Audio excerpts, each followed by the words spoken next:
I'm not coming over there. You can hear that? High Quality Fancy does the same thing. She's like, camera? No, absolutely not. And she unfortunately was the one to work on that Aloka dog. And she's now, her face is in front of millions of people. So, you know how that goes. All right, let's jump over to YouTube, make sure this is actually working. Yeah, good idea. This live stuff I'll eventually be able to do more often. Yeah, we are up. Excellent. Oh, nice. It's got that little on-air neon sign that nobody else can see. Yeah. That's cool. Thanks, Restream. What's up, everybody? Good to be back on the internet. Back on the internet. I never left the internet. It's called chronically online. That's Yeah. See, I'm on the internet and on the internet, like right now. It's just, I can't stop being on the internet. What's up, Nosik? How's it going, dude? Hey! Here to argue with people, or? Never. I'm going to get my computer up here so I can look up some shit. I do like how Nosik's live streams tend to turn into him and Dom arguing. Oh, yeah. Yeah, and Dom's like, no. Dom's hard to argue with. The guy, very, very well-versed in everything Bruins. It's really tough to get one on him. No, he's highly knowledgeable and also a bit of a curmudgeon, which, totally understand. Because when you know as much as he does, and you don't have as much time for bullshit. Yeah. So, hey, I respect it. Yes, absolutely abuse the Redwings fan. He knows what he's getting in here. What's up, Wolf Warrior? What's up? What's good? Kia Shamanchu. That's not right. Kismanchu. I don't know. It's too small on my screen. I can't really see shit. I know. It's been forever. I know. I'm sorry. I want to do this stuff full time. This would be so much more fun. Yeah. Than my actual job. Yeah, it's an easy way to grow. I'll tell you that. If you're looking to grow your channel, going live is a pretty good way of directing people to it. Yeah, dude. Flying Fluffy told me that he does it full time. Like that's his actual job, which is awesome. Yeah. That dude puts in mad work.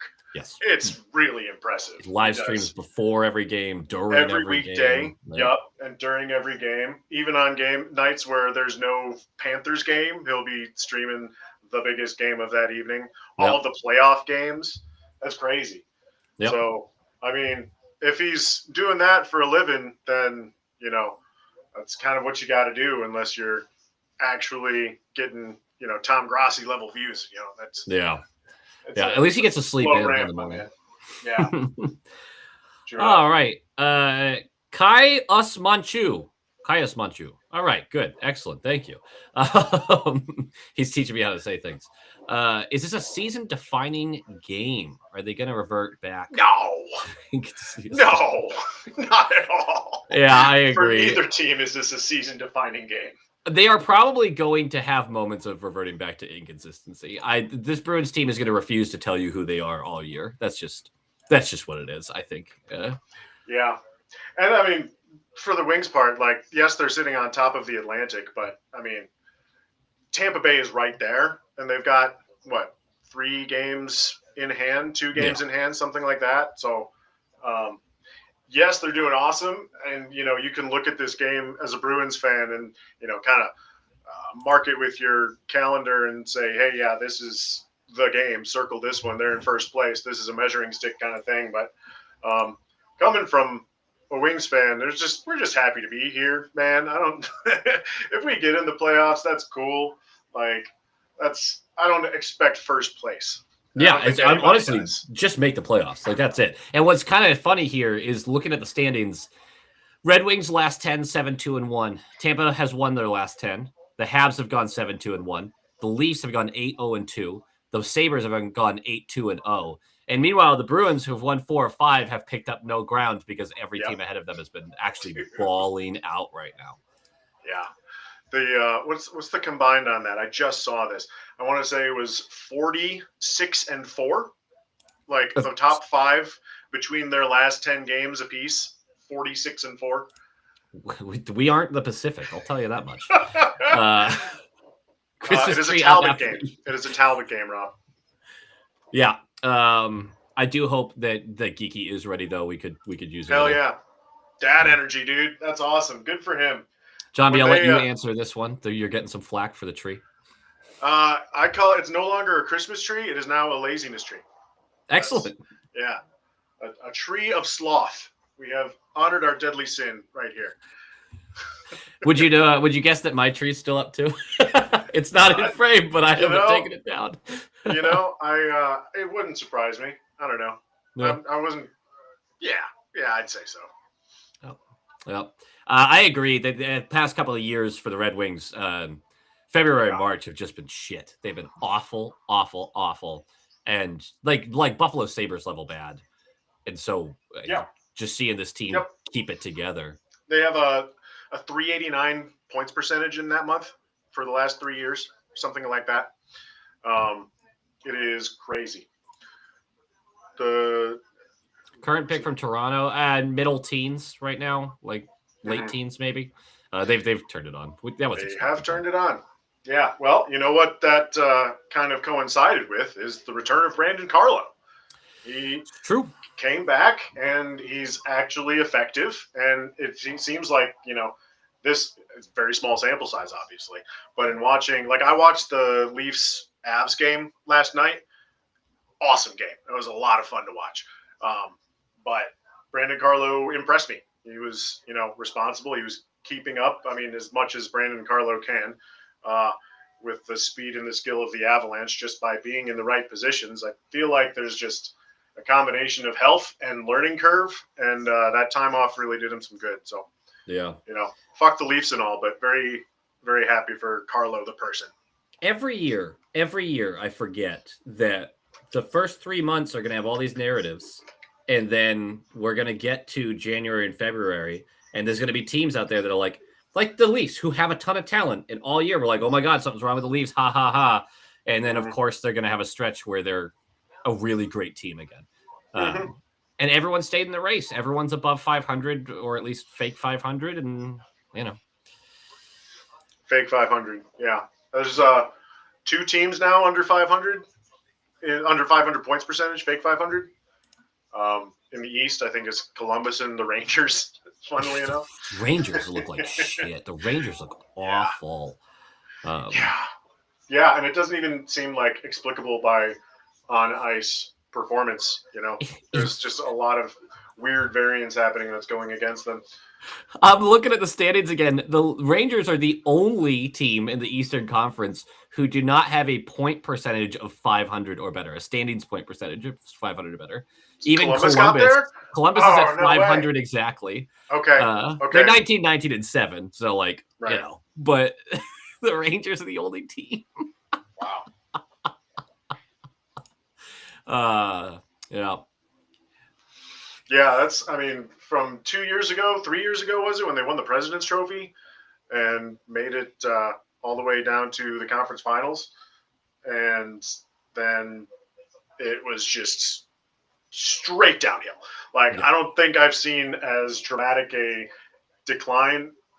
Year over year, yes, you're looking at Winnipeg right now, but from a team that everybody respected and assumed that would be in the mix as a contender for several years more to being absolutely outclassed in just about every game they play. But they're also missing Adam Fox, man. Yeah, and when he has played, Fox has looked back. He really has looked good. And then, he just keeps getting hurt. Do you see this? We got a donation? Damn. Thank you so much, Baron. I really appreciate that. How are we feeling about fantasy so far this year? I have 7 injuries right now. I'm doing great. You're doing great. You are doing happy. Phenomenal. Leading the league in points for by a margin. Best record. Good for you. I have made some trades, some aggressive moves. I don't expect this to be as sustainable a team next year, but I heard you have a I'm little pretty happy deal in with the it. works too. You're looking at Saros? Is that? I am. That's part of it. I'm thinking about the it. rumor mill is churning. Yeah, well, Knuckle Puck's not doing so hot, so No, he's in slow everybody mode. who's willing to jump ship a little bit early, there's assets to be had. Um, yeah, I just gotta. We play in a keeper league, right? So Mhm. for the audience listening, you're allowed to trade your draft picks for the following draft, and so I was able to offload like a third round pick and Matt Boldy, who I was going to keep with that third round pick. But then coming back was Vasilevsky, Sebastian Aho, and Evan Bouchard. So okay, Not bad. Not bad at all. The big trade I've made so far was getting Point for, I think I gave up Barbashev in a 4th or 5th. And then Point just got hurt again. Dude, that sucks. It does. But hey, look, last year I was incredibly healthy. I dominated on my way to like the freest championship I've ever had. And this year, not healthy. So you can't get that back-to-back years. You just can't. Speaking of Redwings right now, shockingly healthy. Like really healthy. If you go by, somebody showed me this, and we don't think about that as a storyline, but you're looking at everybody else around the league just being completely, limping through the first 50 games of the year. The Red Wings have the smallest, if you go by cap games missed, they are the lowest team in the league by a good margin. It's the only guy who's been like a real contributor who's missed time, and I'm going to knock on wood as soon as I'm done this, but it's Patrick Kane. He's the only guy who's missed like 15 games out of the 50 so that we've played. So yeah, it's been very fortunate, but also like this team is composed of guys on Ironman streaks. Alex DeBrincat has not missed a game for the Red Wings since he signed. Yeah. Actually, I think he missed one, and it was for the birth of his son, if I'm not mistaken. What a loser. Unless that happened in Ottawa. I don't remember which way. And then, Mo Seider, he's not missed a game in his career. So, like, Raymond missed a couple games at the beginning of the year, but that's been okay. He's been, slowly getting back, upper body, probably a shoulder. It's been a great year, all things considered. I mean, the Red Wings have done a really good job of, staying healthy, but also just like staying disciplined. They're managing games better. The 2-0, 3-0 leads, aside from last night, have been fairly safe. So that's a lot of steps in the right direction. Yeah, for sure. Gonna have to make the belt a thing, I guess, on this channel. People like the belt. Yeah, that was awesome. I don't think I've ever seen you do a skit from one to the next. I don't think you've had like a saga like that. Yeah, I don't. I take that back. As I was saying it, I remembered the Patrice Bergeron injury at the end of 2023, that season. Oh, I can't even. Oh, yeah. God. That's so sad. Sad to think about. Wolf Warrior, thank you for Point. I do appreciate that. That was a great trade by you, honestly. There's a lot of risk in it, but Barbashev's still performing, and you got a higher pick, so that's good work. I can't be a buyer at the deadline this year because of how many injuries I have. It's a lot of concern. Barron wants Jambi to know that he's coming for that one, so you'd love that. Good luck. I get Kachuk back in, I don't know, he's whenever. Just getting better. Hey, I'm getting Will Smith, Olmark, Erickson X is only day to day, so it's fine. Russ should be coming back soon. Landis got out for a while, but that's fine. Yeah. What's up, Stealthy Potato? It's fine. Everything's gonna be fine. You can always have another son. That's what my dad said. I'm kidding. That's my dad. It didn't help him any. Yeah. Local seems a bit too eager to keep the belt going. I am. Good observation, Mo. The girlfriend is hogging the TV to watch Great British Bake Off. Open your laptop. Sorry, but you never win in that fight. That's never. Yeah. You can stream the game on Discord, most likely. We probably That's have somebody right. up in there. They jump in there for. Oh, you know what? Nobody's there yet. So I take that back. None of the party people have started to party. Oh, But they will. They will shortly. Anyone is listening, then yeah. We'll have to. We forgot to sync up before this, so we'll have to see where my game is. Everyone, just so you guys know, I am very much on a delay. My stream is going to be significantly behind, which I'm not worried about spoilers for me, but I don't want to spoil anybody who's hanging out with us. So, yeah. Yeah, I kind of like that though. Last time it was a little bit of a delay. It's probably going to be a bit more this time, but like we're watching the game, right? We're not really watching chat when things are happening. So when something does happen in the game, we can turn over to chat, and they've seen it like 60 seconds ago. So now they're analyzing it and telling you what happened and telling you what to look out for, and then you can go back and look again. Yep. I oftentimes I will be Good behind on a game anyway because I'll be like pausing, rewinding, looking at plays, and then I switch over to Twitter for a second and be like, oh, the other team just scored. Okay, oops, that's fine. It's fine. Oh, Columbus is putting on. Oh, Charlie Coyle. Yeah, man. Good for him. He's doing all right.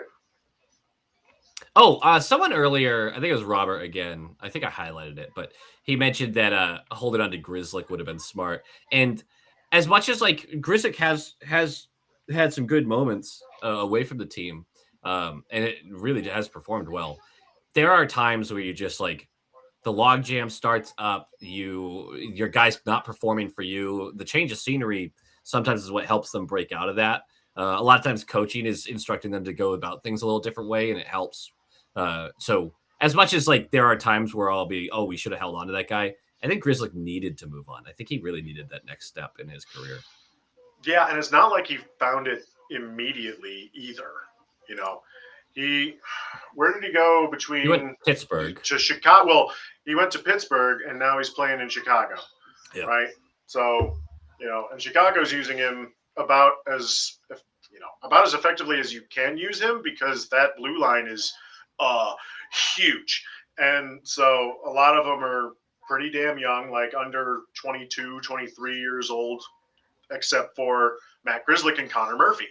Yep. So those guys are the veteran presence, and Grzelcyk is the puck mover, and he's been able to hang in top 4 minutes. Obviously, the Blackhawks are not going to be a playoff team at the end of the day, but he's filled a role. Good for him.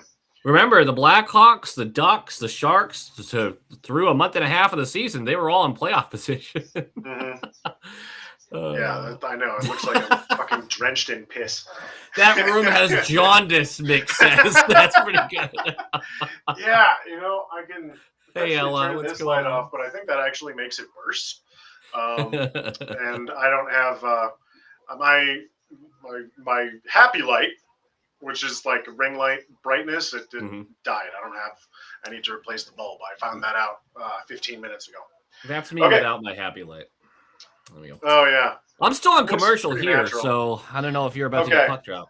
All right, we're at puck drop. Yes. So I've got everybody standing at center ice. And we gotta get not a garbage player. Come on. Boo. We gotta make sure that you can say the live puck drops. Oh God. It's gotta be the shtick. Be well late because everyone else's stream is. Oh yeah. Puck drops, dude. They've scored already. They're 3 minutes in. It's gonna be a significant delay, I'm sure. But yeah, wow. They're doing the starting goalies now. Okay. Yikes, Talbot! Come on, brother. It hasn't been great. It has not been great for him. Last year was a lot better. This year, not so much. Do you ever get the feeling that sometimes Sway doesn't care? When he lets a goal in, I feel like he's whatever. I think that's more of a goaltender locked in kind of thing. It's really hard to read body language when you got that much padding on. I'm about to. All right, puck drop. Puck drops. All right. Play has started. I missed and they ice it immediately. Excellent. Good work, everybody. Good work. Given's terms. Dude, the Ducks are so disappointing. I love that team. Not going to say anything about the coaching staff. I love that team. The players on that team, I root for. I love Leo Carlson and his potential. I love Cutter Gauthier and his fucking swagger. I love him too. yeah, he's been great. But you're right. There's just I follow a couple of Ducks accounts, and one of them was saying that if you actually look into some of the expecteds, their stretch at the beginning of the season where everything was going in for them, and their stretch now, they're actually like the expecteds are better. It's funny how that works sometimes. Theirs. Yeah. Yep. They got those underlying metrics through the beginning of the season. Offensively, we're actually fine, but everything else was just a disaster. God, they give up a lot of chances against, and Dustall was just covering them. Yeah, and Trouba's not acting like Superman anymore. He was having such a great start to the year. He's not doing that so much anymore. Kreider, too. Kreider as well. Absolutely. Yeah. And honestly, what's Granny? Great opportunity early for that second line. Granny never really even took off. Yeah, Granlund just kind of, stalled out from the start. RV's been so good along the walls with those plays, those possession plays.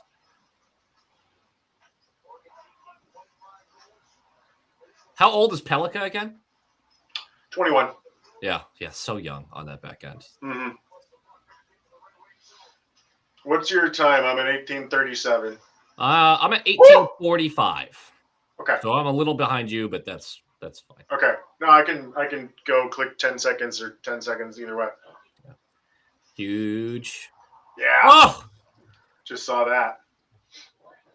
No call? No, I don't think that was anything. You see the way the Canes game ended? Yeah, I did. I saw you laughing about it on Twitter. I was giddy, dude. Knuckle Puck actually texted me like, hey, you got to go watch how that game ended. Yeah, it was. I'm sure he's not happy about it in any way, shape, or form. No, was not a fan. This is the recipe right here for the Bruins is obviously just continue to have that pressure. And this young defense has been really good, but there's still those, like, you make them hasten their pet play and you can make something happen. Yeah, they can get trapped. They get cycled to death a lot, especially the further down the deep pairs you go.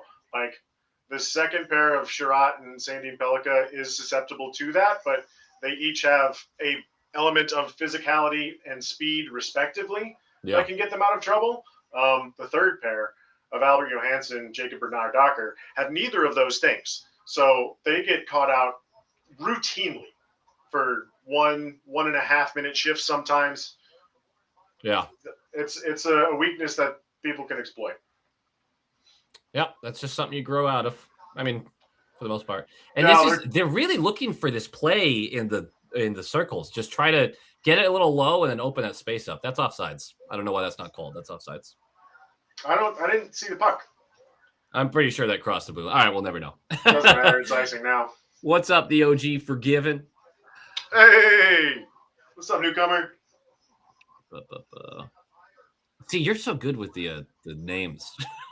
I see the username, and that's all I can really go off of.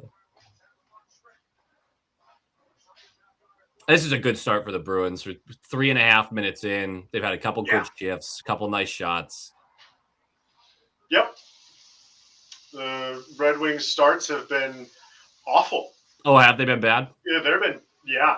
The scoring wise, they're the third worst team in the league in the first period last I checked. Damn. Yeah, that ain't great. Oh yeah. You're welcome, Nosik. I thought that was congrats on those gets, dude. That was awesome. I really enjoyed both of those conversations. Keep on fighting the good fight, dude.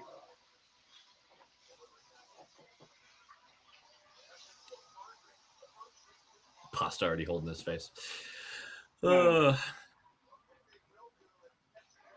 What's up, Rack Attack? I figured that out from Jambi's comment, newcomer. I appreciate that, though. I will try to remember that's your username. I will do my best. Problem is, I've had a lot of concussions in my past, and so the memory's not great. Oh, I've had a couple. We can tell concussion stories at intermission. Yeah, right. That's healthy. People will be shocked to find that one of them was caused by an X. Great opportunity. Oh! Zaka. Oh, Yikes, Zaka. dude. That's exactly who you expect to have an almost right there. I want to see that set play again. Yep. That's another thing that the Red Wings aren't that great at. Look at Schrock, just completely missing him. Just brain fart. And you can see it. The winger on Zaka's side immediately started to pressure the blue line, and it's just off he goes. Yeah. Great save. It's a good stick by JVR. JVR's been so good. He's such a Bruins killer. He's been so good. Except when he was on them. But... No, he was kind of a Bruins killer at a certain point. No, he was great for the first half of the season, and then he got sick, lost a bunch of weight, and was never the same. I forgot that. Yeah, I forgot that's what caused it. Because I was doing some research for the season preview for the Red Wings on the PFH podcast. Like and subscribe. Nailed it. Thanks. The commenting on podcasts is subpar. I just gotta get a YouTube channel. I think that's the real thing. But JVR had his worst statistical season with the Bruins in the past 5 years. Wow. He had, his worst shooting percentage, it was in the single digits. And then with the Blue Jackets last year, he has his best shooting percentage in 18 or something like that. Yeah. It's funny how sorry, I'm reading some of these comments. But it is he gets sick. His whole game just goes absolutely to hell. But all I remember from late in that season is breakaway after breakaway after breakaway for the guy, because he was doing a fair amount of cherry picking, and he just never capitalized on it. Just never finished them. Well, I mean, that's not his bread and butter. His bread and butter turns out anything in the house area, he's lethal. Anything outside of that, he's not going to get there in time. So, just that's not giving him enough credit. I don't think he just made that real nice play at the blue line, kick it out of the zone, but. Yep. He does. That's another play right there that the Bruins have under Stern been far better about, is forcing these offsides by standing up at the blue line. Monty's system was so lax on the blue line, it was kind of crazy. Jambi, you got a question here. I'm pretty sure that's sarcastic. It's got to be sarcastic. Kosa's been fucking unbelievable. Yeah, but why is he not in the NHL yet? Because carrying 3 goalies sucks. And both of these guys we said it at the top, they've been remarkably healthy. It's true. I don't think that's expected. Also, there's something to be said for being in a winning culture. Have you seen what Grand Rapids is doing down there? They're lighting the league on fire, right? It was them in Providence. 29, 1-1-1. They play in Milwaukee tonight, actually. I would have loved to go see that, but You said 29, 1-1-1? Yeah, dude. It's the best start ever in the AHL. What the fuck? How is that possible? But to answer the question here, the Red Wings have so many different goaltending prospects. Other than Kosa, they've got Trey Augustine, obviously. They brought in Michael Pastava, who I believe is 24 years old, from the Czech League to play next to as a tandem with Kosa, but really just as backup. He's done really well. Michael Pradl from hold on. Oh, Z prevents the 2-on-1. Yeah. Well, he was out of the zone. Or offside. Wow. All right, finish your thought. Sorry.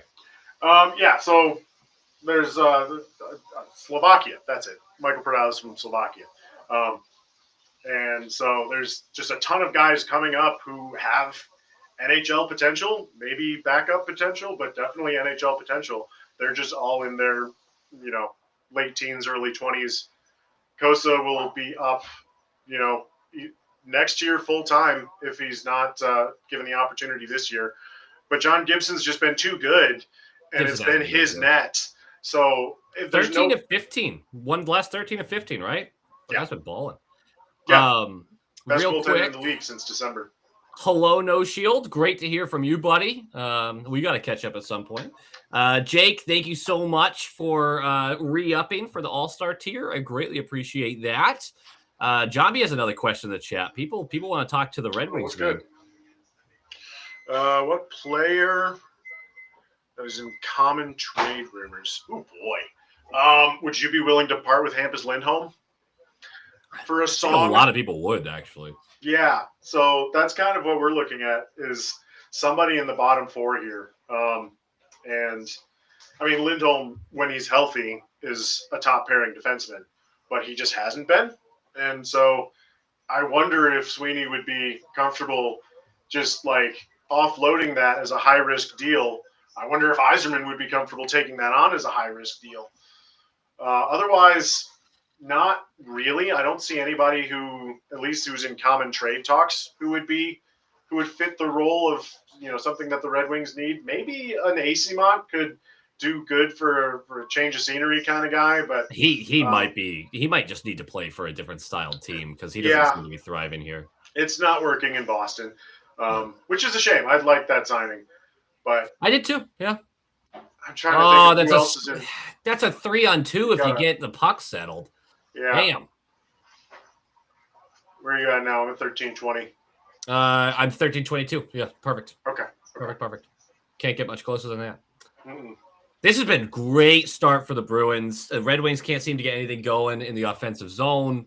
They're just dumping and changing. Oh, Lori. Mm-hmm. Yeah.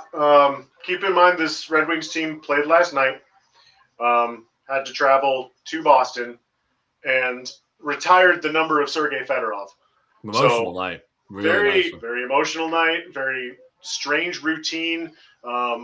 All of the equipment guys had like twice as much bullshit to deal with. So their plane taking off at the end of the night was going to be a lot more delayed than it typically would. They may have even traveled today. I don't know.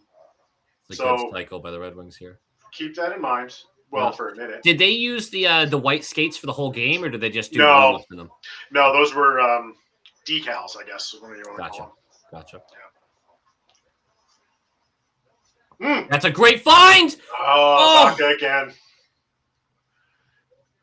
Middle stat. That's a great find. Here's another thing that I've seen the Red Wings get beat on a lot is those low wall plays. Like they get checking along that along the goal line down there in the corner, and somebody just misses an assignment and they get a wide open net drive. Yeah. I've seen that happen probably every other game. Yeah, I want to point out that play that just happened, the deflected pass at the blue line from Zacha, Zadorov with that hesitation. I think last year he goes for that puck. And also, obviously, Yoki Haru on his side with him might change the way he really approaches a lot of this. But Zadorov has had a lot of maturity in his game this year. Yes, I would trade Lindholm for any of your young defensemen. You're spoiled. They're not giving up a young defenseman for Hampus. What young defenseman? No. We've got Axel Sandin Pellikka and then a bunch of guys who may play third pair. I guess we'll take Seider off your hands. I guess. Maybe throw in a pick. I mean, if you're looking for like defense prospects, that's probably the wrong guy. If you're looking... Yeah. Holy shit, dude. Now go look at how many they've allowed. Somebody tell me that. I don't want to look it up. Last I checked, it was 56. Oh, wait, hold on. He told me that too. 58 now. 58. Holy shit. Wow. Yeah. Yeah. Oh, Chris, thank you for the offer. This is Tiffany's birthday week. So we are doing this. I'm covering the game on Thursday. And other than that, it is all her, man. She has me by the belt. But I do appreciate that. Thank you. This is what I'm glad that we're doing the live stream. It's really nice to be able to talk about the game as it's happening a little bit. I'm not taking any notes for the episode later, but it's fine. I know. Yeah. I feel like I'm hearing you and then listening, but also not really listening. Yeah. I don't have very good attention span, man. It sucks. Dude, managing the chat versus watching the game versus the conversation, and we're gonna have to interrupt as any play starts to develop, but tis what it is. Whew. Aspro, the nasty. We're creeping towards triple digits in the chat too. Look at Pasta on Edvinson, man. These guys, they've got that's the book on Detroit. Just rough them up and see if they can hang. Crazy how physical Pasta has gotten over the last 2 years. He is not a physical force, but he's laying the hits. Yeah. Yep. Yeah, it's pretty wild.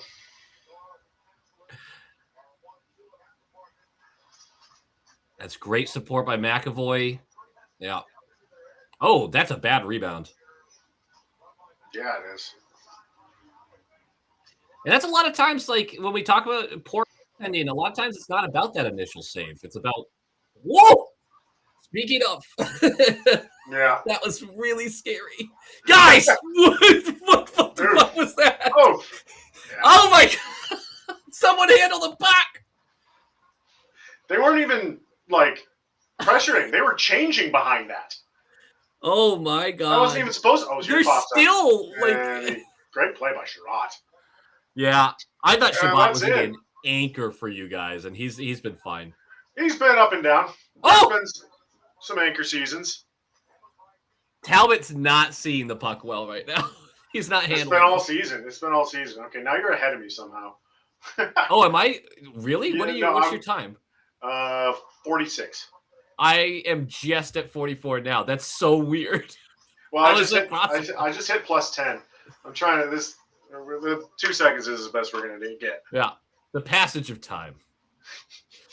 We're getting philosophical right now. Could you do the live skit? I can't. I don't think that works. I appreciate that. We didn't prepare anything.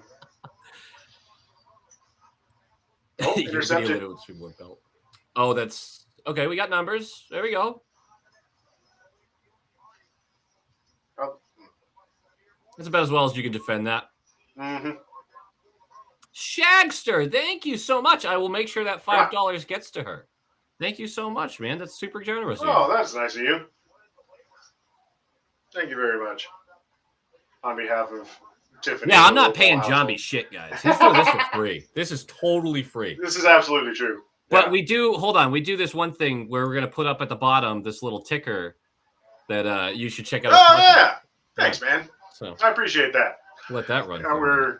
We just published episode number 13. Oh, it's fucking hell backwards. Yeah. It's not 31. It's 13. We're not that far yet. But, yeah, it's been fun. Been talking to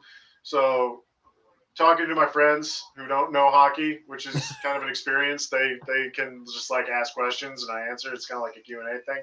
Yeah. And then talk to some people who do know hockey. Talk to these guys from the Caps podcast from the Caps. I talked to a guy who writes about the Penguins. So wait, who did you get on for the Penguins? So his name is Vivek Kalia. He's a writer for hockey writers and rumor report sites. It's I don't know. At his stage in his writing career, he's probably about the stage that I'm at in my podcasting career. So it seemed like a good fit. Yeah. Good dude, knowledgeable. It was a good conversation that we had with him. And yeah, obviously Andrew. Andrew was the first guest that we had. He's always ready for a hockey discussion. Ella, that is by design. We want to make sure we're not spoiling anything for anybody. So it also makes it easier for you guys to watch the game and also be able to kind of check in with us when. Oh, we lost him for a second.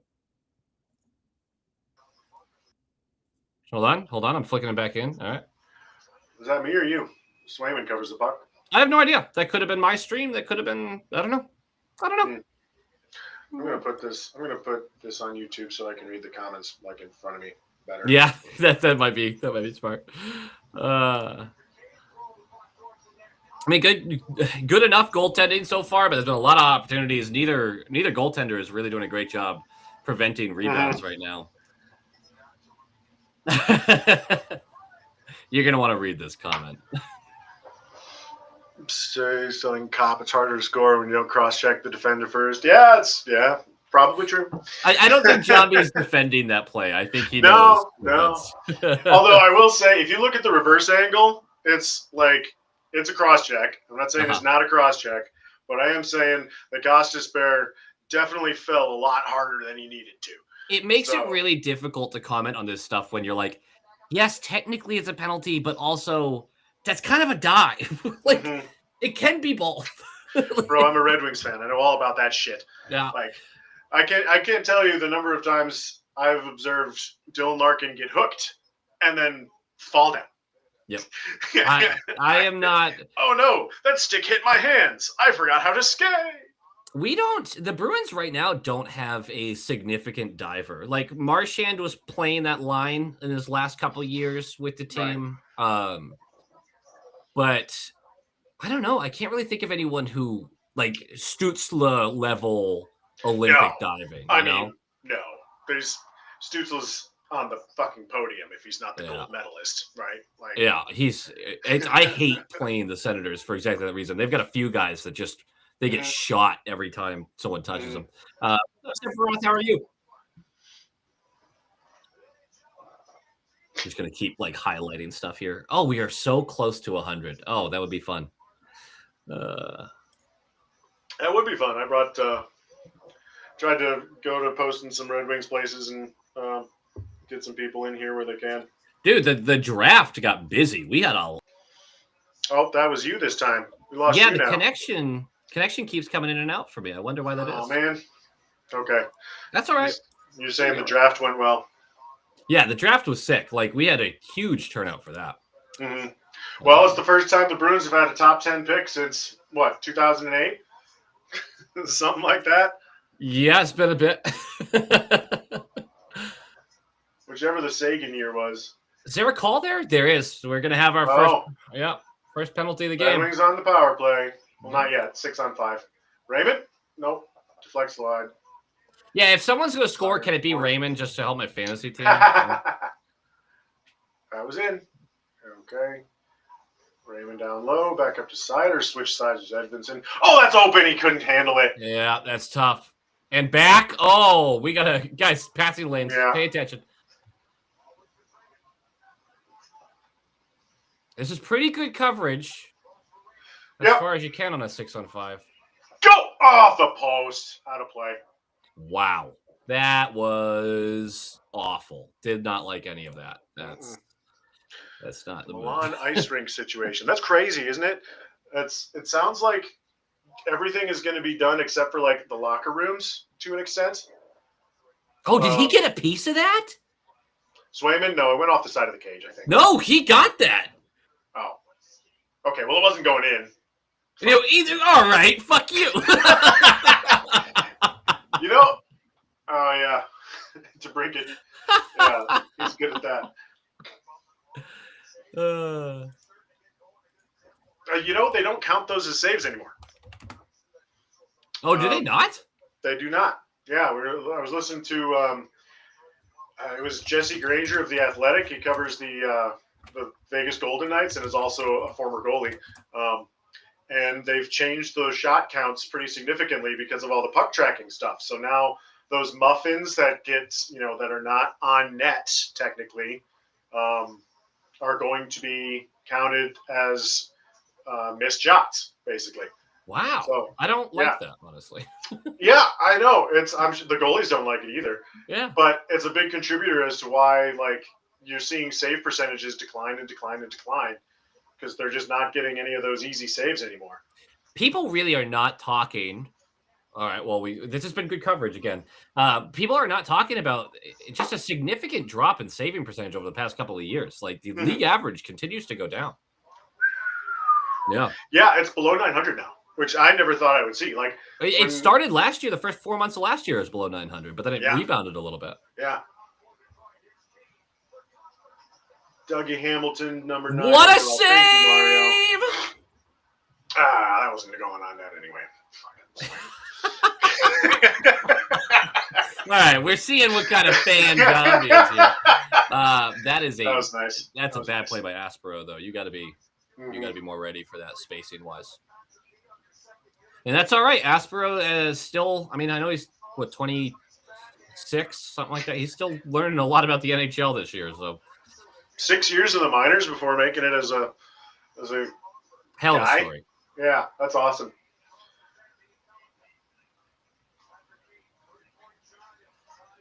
Here's the second unit with ASP at the top. Yeah. Patrick Kane, Finney to He wants Comfer. this lane to the It's the only guy I don't like on this is Comfer.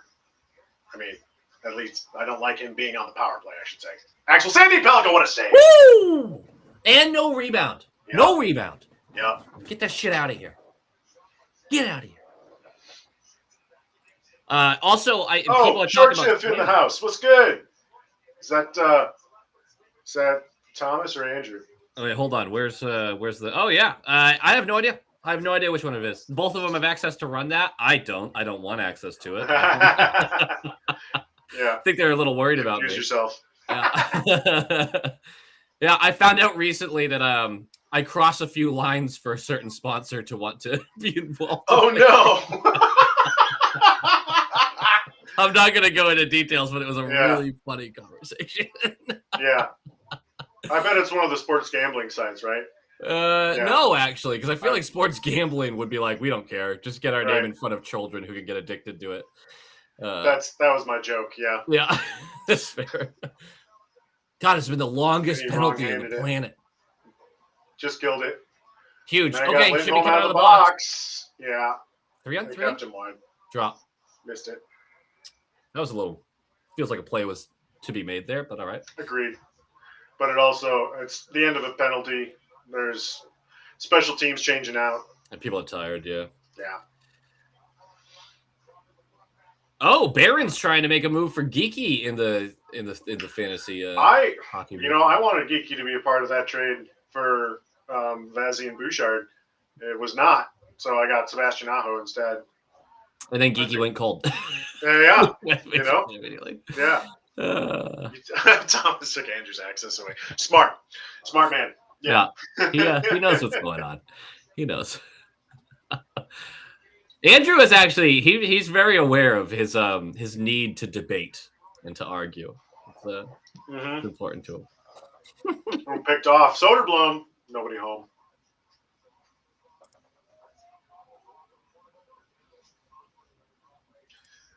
So one of the storylines of this Red Wings season is how they haven't found a combination in the bottom six that they can lean on, And the Bruins have changed it up a little bit more than they typically do. But for the Red Wings, it's just been a rotating cast. For the last 3 games, they've had Michael Rasmussen, Mason Appleton, and Elmer Soderblom together in this fourth line. And I really like it.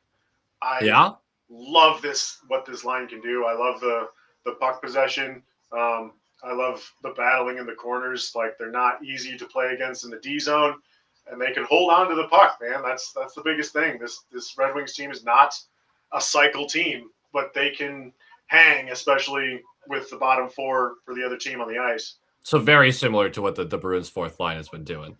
Yeah. Oh yeah. Yeah. But that's been kind of a revelation. It's taken all season to find that. Well, yeah, because the Red Wings don't have that physical element. No team fears them physically. And it looks like, here we go. And that's good. That's good rebound control. Just jammed it. Kept the wow, the Bruins have not capitalized on some really good opportunities. That was a good he was looking for a middle stat on the far end there. He was looking for the pop. Yeah, I saw that too. Because, Talbot's rebound control has been pretty bad today, at least through 16 minutes. They're going to rip this. Nope, they're not. Okay, I was going to say, if the Bruins win this, they're going to rip it around the boards to Peak, who's going to throw a headhunter at somebody. Barron, it's not made until our illustrious commish decides to force it through. So I don't know. Maybe. Oh, did I miss something? I totally missed it. My bad. I will look at this after the intermission. Good block. Yeah, that's huge. What's up, Jasmine? Hope you're having a great night. Hey, come on. Again, some pretty good coverage. You're gonna have to take those shots from out there, but dang it, he missed. Yeah, he missed. Didn't get all of it. Yeah. And that's a look at DeBrincat. You gotta make that play defensively. They're getting in the shooting lanes though. This second line's been really good. They're tired too, for sure. Yeah, and it doesn't help. It doesn't hurt the Mo Siders right there. Yeah, that power play really brought you guys alive. This has been a totally different last couple of minutes. Alex DeBrincat in a fucking phone booth. Are you kidding me? Gentlemen, do something about this. What the hell? Oh my God! Cover it. Swayman's just gonna cover it. Yep. Swayman's smart play. Fuck this shit. Let's go to the bench. Let's go to commercial. You guys are killing me. Wow. Yeah, what an opportunity there. Not much you can do with it beyond just try to slam it in. Mm-hmm. All right, let's see. Casper is slumping hard. Yes, he is. He's how old is Casper? 21. He is 21 as well. Yep. Yeah. So his highs and lows are going to be coming. I don't know. He and Nate Danielson are only like 6 months apart, despite being drafted in 22 and 23 respectively. So yeah, he'd be 22 this year. Yeah, Scarlett, I totally agree. This has been a really good period of hockey. This has been fun. Mm-hmm. It does feel. Yeah, honestly, I think you nailed it. That power play for Detroit really got the spark going because they were getting pinned. I mean, we've seen it all fucking year. Momentum really matters. Yeah. So watch for him to come out like gangbusters in the second period. I don't want that. And the Bruins historically, second period, not great. I know. Ella, I love that. I haven't skated in a long time. I have a lot of injuries that don't only include my head. So I would be not good on the ice right now, I don't think. Speaking of skating, Thomas, although he has to take a little break, he's got some injuries going right now. Oh, heal up, brother. Dude, his daughter laid a nasty hip check on him on the ice, and she's only 4, but my God, just demolished the guy. It was brutal. Yikes! Yeah, it's tough. Yeah, tough look. Radko Gudas in the making. Radko Nystrom. He's gonna kill me later.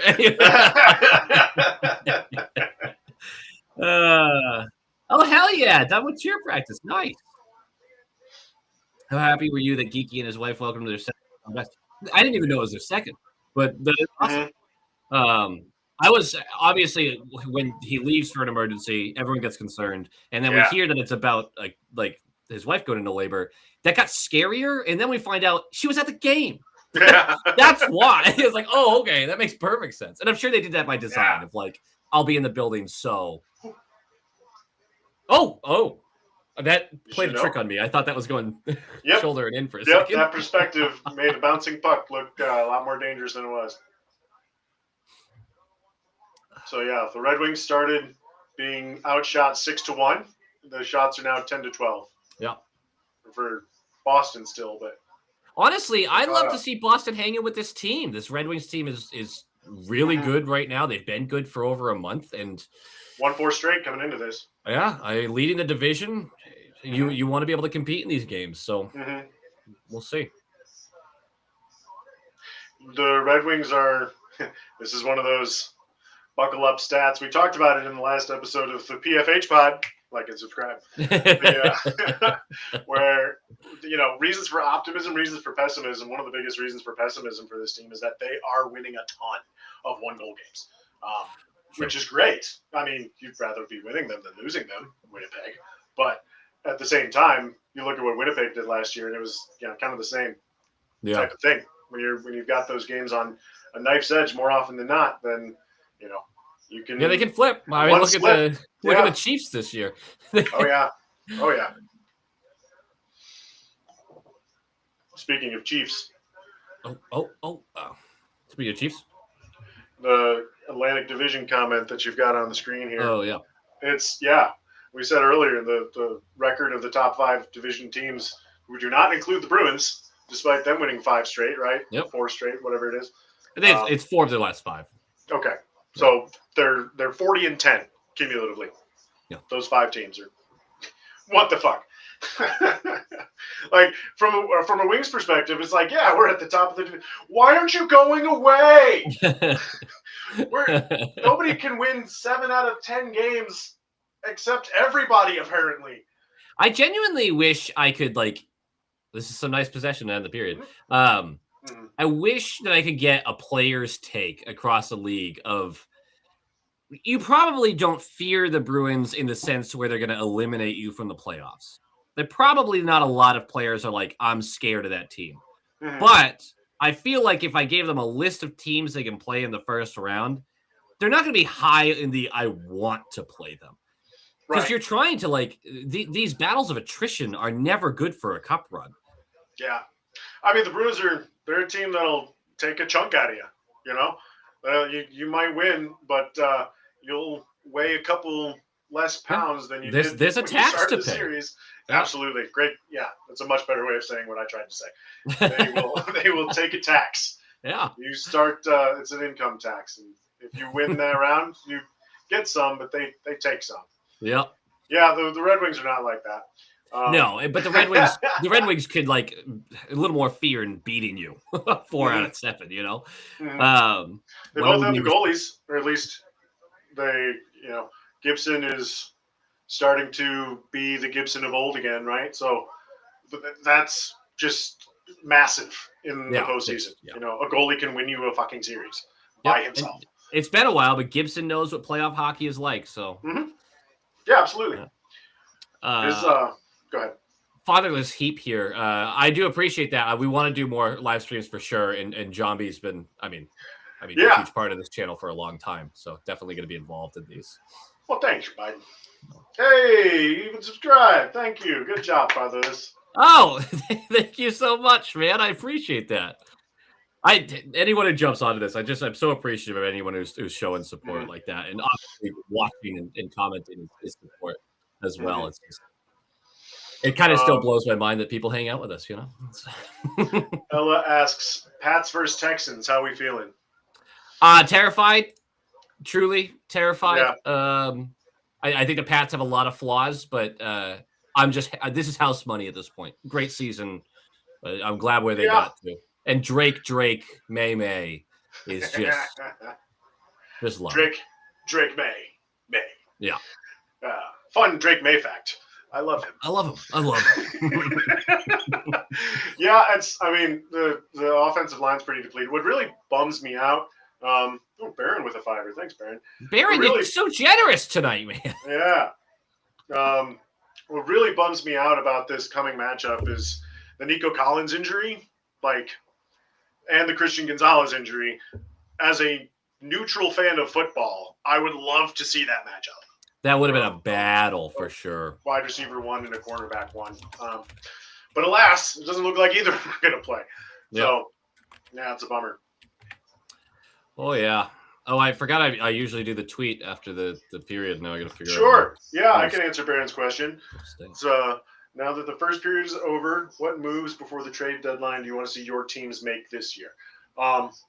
I think it's pretty clear what the biggest need on the Red Wings is. It's a bottom 4 defenseman, middle pairing capable defenseman. Left or right doesn't matter. I think whatever allows you to put ASP in the third pair for a playoff run, or put Ben Sherratt on the third pair for a playoff run, that's where they belong. That's where they would be most effective. Right now, they're performing admirably in second pair minutes, but it's only because they don't have a choice. So I think that's pretty clearly, if it's a long-term guy, I'm looking at the St. Louis, looking at like a Justin Falk or a Colton Parayko. If they're willing to fork those guys over, then all of a sudden you start to get you've got some guys now on that blue line who make you look over your shoulder. Which right now Edvinson is capable of, and Seider is capable of doing that, but that's really it. So that's, I think, pretty comfortably the biggest need, and that's what I want to see the most. Yeah, so are you looking for more physicality like that? You're really trying to, is that what you want out of the defenseman that you want to add, or? Oh, it's not I want the defenseman to be good at defense, but valid. That's a good point. What a comment. Yeah, I'm a man of simple taste, but no, it doesn't need to be, but it often comes hand in hand, right? And the Red Wings just need more playoff style players. So, yeah, if that's how they can get them, and I think that's kind of like would be 2 birds with the same stone, If you can get a physical guy and a defenseman who can knock, like I said, Sherratt or ASP down to the third pair, then you're in a lot better shape. And then Albert Johansson he's been really struggling, also going through kind of a sophomore slump thing. He can go down to a third pair or in a second pair and go on either side. He plays ambidextrously. So that's that I think is pretty good outlook. Otherwise, if you're shooting for the moon and Artemi Panarin will extend with you for 4 years, Artemi Panarin would be pretty cool. Yeah. He's still a baller for sure. Yeah. Still a baller. Real quick here. Oh, Twisted, thank you so much for the generosity. Got a name for that second line, the trade deadline. That's brutal. But you do make a really good point. I still want to hold on to Zacha. I think he's the versatility that he brings to your lineup is, it's a little bit like who's the Dinov. An argument I'd make for Huzi right now is you could play him anywhere in the top 9 and just be pleased. You're fine. You're happy with what they're bringing. I would move off of Middlestat and Arvidsson in a heartbeat, and this Bruins team, regardless of record come trade deadline, should be looking to add future assets. Like this can't be going on this year. Yeah, neither of those players even really fit the identity of the team long term. And you've got Hagen's coming up. I hate to have old man hockey brain, but you can really only have so many of those small skill guys before your team just becomes too easy to play against. It's true. Look at my jersey. And when Hagen's is up, you're looking at a lineup that him and Pasta, maybe not year one. But you are hoping long term, like that's going to be a chemistry duo right there. Neither one of those guys is shrugging you off, So you're probably going to want someone kind of beefier with them if possible. What about you? So you said you were talking about guys who you'd move off of, Yeah, so Middlestat, I just don't think is a winning hockey player in the long term. Korpisalo for sure. There's no reason not to, because you're probably just not looking to keep him as a backup long term anyway. Yeah. I don't know if anyone wants him. Alt F whore. What would you accept as a trade for Zacha if it comes to that? Zacha should net you less than a first round pick. Yeah, she should net you a first this year. And I'm basing this off of how wrong I was last year about the value of deadline players. Yeah. And the selling market right now is still extremely low, like absurdly low. There's not a lot of teams that have committed to selling. Even the rumor mill guys who are just trying to stir up anything are struggling to find, I know this team is selling. What team do you know is selling? I know Vancouver is selling. Right. Yeah. I know that the Sharks and the Blackhawks are aware that they should move off of certain pieces. I haven't looked at the rosters. Sharks are in a playoff spot, actually. They were 2 days ago. The Pacific is going to screw over a team where they're going to think they're better than they are. Yeah. Seattle. Yeah. Everybody was looking at them as a selling team. I think Lane Lambert has them playing pretty well-structured hockey. Philip Grubauer is unreal this season. What the fuck? Where did that come from? Yeah, it's not going to last. One of the worst goalies on the planet for the past 4 seasons, probably. And then all of a sudden, he's leading into the Olympics looking like Germany could actually lean on him for a little bit, Jack's over here just making comments of a lifetime. We love that. I agree. Don't like trades that make you worse. So what do the Bruins need? The Bruins need not snipers. You have Geeky, you have Pasta. Those are your top 6 guys who are looking to put the puck in the net. You always want a guy who's looking to score, but obviously defensemen, like you mentioned. But I'm looking for middle 6 guys that are possession hounds, guys that will keep the play going, just like we've complimented who's the Dinov for. That's what I'm looking for in a trade right now. Somebody who's got the motor and wants to keep things going, because we could use a little more of that in the lineup for sure. A younger Arvidsson would be incredible. like a 26-year-old Arvidsson I would take. Okay, comments are coming kind of quick here. Thank you, Boston Red Sox 49. Yeah. Hell yeah. Comment there too. That's hilarious. Whom the Bell Tolls is coming back this year to wreak havoc. It's going to be beautiful. I'm very excited. I don't know what that is. What's that? The Tolley is a pitcher who's just. I'm not a big baseball guy, but it came late last year, and I was like, this guy's my hero. All of a sudden, I like baseball. I have not checked on Edmonton, Nashville. What's going on? It's the Predators and the Oilers. The Diddy Bowl. I get it. There you go. That works. Sexual assault's not funny. It's truly not. I agree. But if you don't laugh, you're gonna cry. That's Hronek. I would take in a fucking heartbeat. The problem is you are already spending like $30 million on your defense. Like we're really reaching a point. Yeah, what's his contract? Like 8. You've got to 8 and change. And you're giving up assets for Hronek. Like that guy's gonna get a haul. Yeah. Flames are selling. That's true. Flames are definitely selling too. That's a good one. Chief for sure. You know who might sell? The Jets. The Jets should. Yeah, absolutely. But I think they're going to look at this as a rebound to next year. I think that's the situation. I completely agree. I mean, they're not like selling. So, like Kyle Connor is not on the market. No. Mark Scheifele's not on the market. Hellebuck's not on the market. Yeah. Right. Yeah. But you look at a guy. I'm trying to think who is on the Winnipeg Jets. They're just the most unremarkable team on the face of the planet. Who even? I mean, some of their defensemen you like. Logan Stanley you like. I like Logan Stanley. Sure, he would be a good Red Wings fit. Yeah, 6'7", physical, has been scoring goals all of a sudden.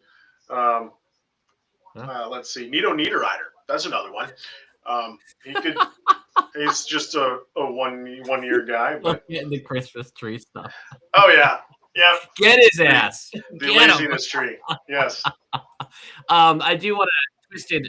I agree with you. It's one of those things where nobody's truly untouchable when we talk about guys that like we want to keep and everything. But you blow my socks off, I'm taking the deal. And if you're getting me a first and a good prospect for Zacha and a ready player, I mean, yes, I make that deal tonight. Speaking of deals tonight, Jambi, you got a job to do. Kamish, you got to go check on that trade. Yeah. You know what? Nobody DM'd we can have me chat about it. judge the trade. Oh, sure. Okay. I like that. Oh, you know what else I forgot to fucking do? I guess I still can because there's no score, but I forgot to hit my predictions because I was scrambling to get everything. Yeah. Put the predictions in. Everyone's going to call you a cheater if you win, but I say do it. I mean, there's no score. Come on. In fact, everybody's just seeing me do it. Okay, let me look to that trade. Everyone in this chat, if you are part of the Discord, jump over to the predictions channel and throw your predictions in. We'll allow them late. Yeah, that won't make it hard for me at all. Yeah, no, it won't. You guys also get to screw over Jambi. Like this is a win-win. Pending trade. I've got 2 of them. Okay. Oh, Bert and a 10th, Tyler Bertuzzi and a 10th round pick for your 10th round pick, as a matter of fact, for Beckett Seneca and an 8th round pick. Very interesting. Okay. I think that's a pretty fair deal. I think one guy's, 2 rounds and a really high upside guy in Seneca for Bertuzzi, who's having kind of a renaissance season with the Blackhawks. I kind of like that. Okay. What was the other one? This is a lot bigger. Oh boy. Okay. Okay. We got Rupe Hintz, Morgan Geekie, an 8th and a 13th on one side of the pick. This is Barron getting this. And then on the other side of the trade, Malkin, Nylander, a 3rd and a 4th. So he's getting Rupe Hintz and Morgan Geekie and an 8th and a 13th for Evgeny Malkin, William Nylander, a 3rd and a 4th. Wow, that's a lot to pay. Yeah, that's kind of my reaction too, especially if you're sending over Nylander. Which Nylander is it? Just to be clear, the real one. Okay. Damn, that is. I mean, if you're all in, brother. I get it. Right. Wow, that is. Hintz is also having a pretty damn good season. Oh wait, do we have something wrong here? Injury. You got to swap the pick numbers. Burt in an 8th for Seneca at a 10th. Okay, let me see what that was. Either way, damn. Did I get that right? No, it's not what I got. I got Burt in a 10th for Seneca and an 8th. Andrew, I hope you're not involved in this trade. You ended up Yeah, no, I don't think that's Scarlett, by the way, great to hear from you. I hope you're doing really well. I think the biggest trade pieces for the Bees are Lorai, Peak, Yoki, RV, and Middlestat. You could get a lot of players without hurting the team as a whole. I agree on really all of these. I don't know what the value of Peak or Lorai are going to be right now. Yoki Haru, I would trade in a heartbeat because he's looked way better than expected this season. His underlying metrics, his Zadorov look really good. So, like, I sell would the love Peak. that. Sell the Peak. Yeah. Sell Peak too while we're at it. Yeah, sell Peak for sure. For sure. They shouldn't hold on to any of these guys whose contracts are about to be up. Someone made this comment. Yeah, Chief did. Scheifele isn't on the market, but he 100% should be. I have agreed with this for 3 years. I don't think Scheifele. I mean, obviously he's a point getter. He's an offensive needle mover, but I don't love Scheifele's game. I don't think he's a championship caliber top center, and I think you could get a crazy haul for him. Yeah. Alex Nylander is a real person. Sorry, Alex, if you're watching. Jackson, thank you for the donation as well. I really appreciate that, brother. Yeah, look at Charlie Coyle. We're seeing Jackets highlights. What do you think of that situation? Wait, the Jackets situation? Yeah. Them just being god awful? Well, and firing their coach and hiring a 70-year-old Rick Bowness to be a Band-Aid kind of. Probably I hope he better be a Band-Aid. I don't think he's going to get extended there, right? Yeah, no, I don't think so. How do you get into the Discord? Let me chuck a little. Oh, you should be able to link you right there. Light up here. Right there. How do I do this again? God, I'm so bad at all this technology shit.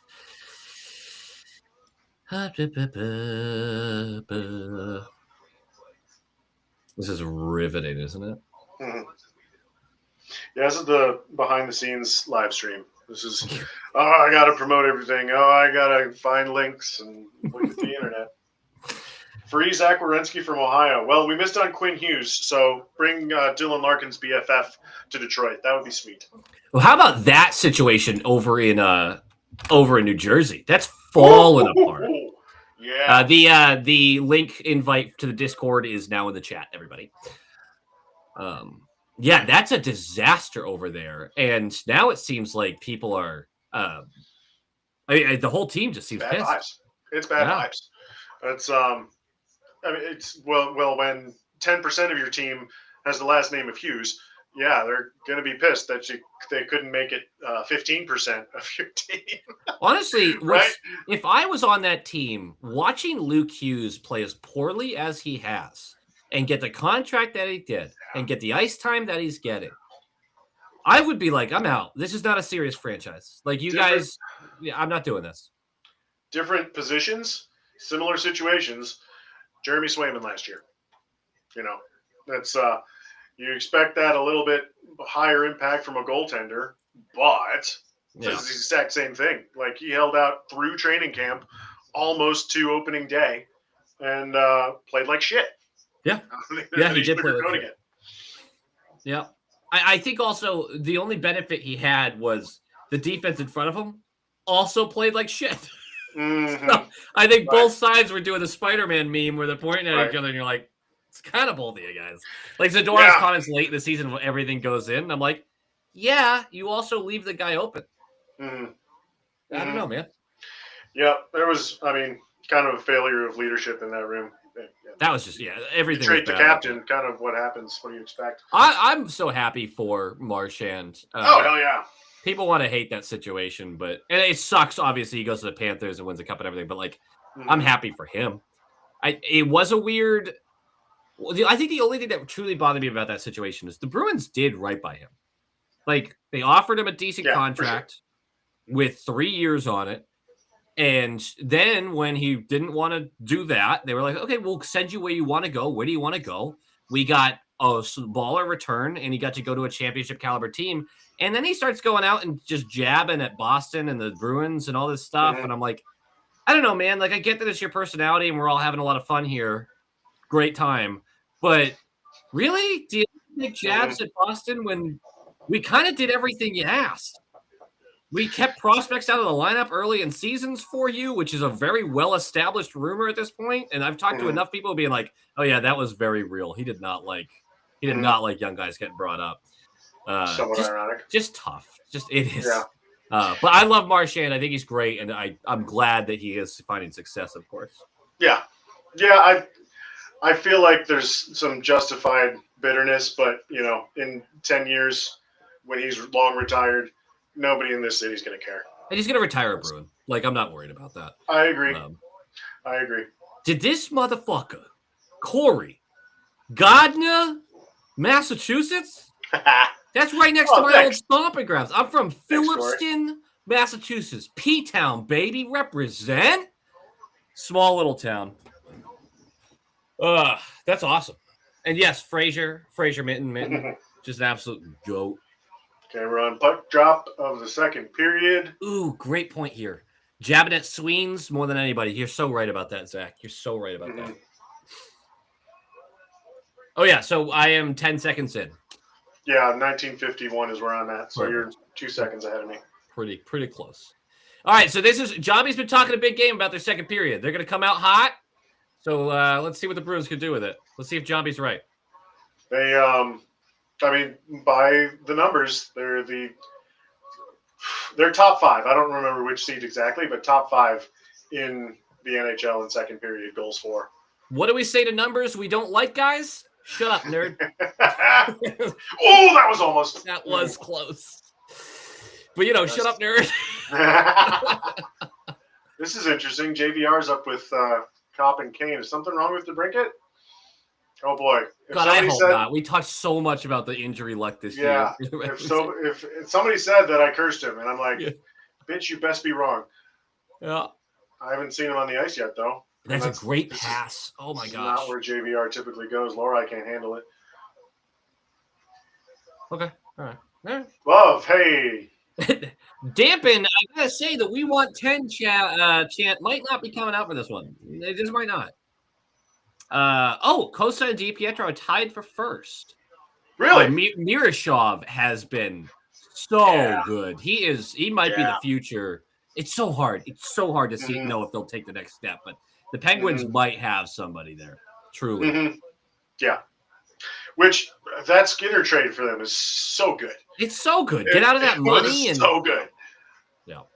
You've got Skinner is expiring. If he proves himself, which he's done decent here in the first couple games in the Penguins uniform. That's a dangerous pass. What are we doing?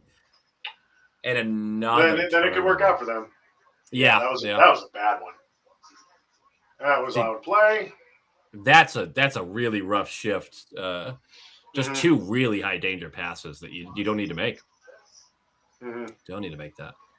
Bussy's been great, man, in Carolina. I don't think he looks anything like that behind the Bruins defense right now, but I just can't feel bad about it because the Bruins franchise has been so great about goaltending for decades now that we missed one. Okay, that's fine. We have our 1A. We're not overly worried about it.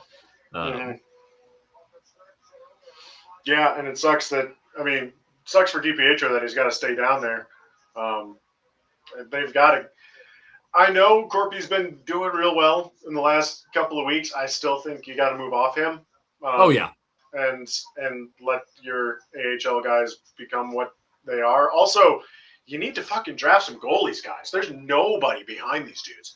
I mean, maybe you make Albert Boya over in Maine as priority signing, but he's not been doing so hot this year. I don't know. There's a lot. The college route has been a pretty reliable source of talent for them. Then they just went to Europe, right? They got Zajac too. So, but I think that's what they count on their ability to find the goaltending talent.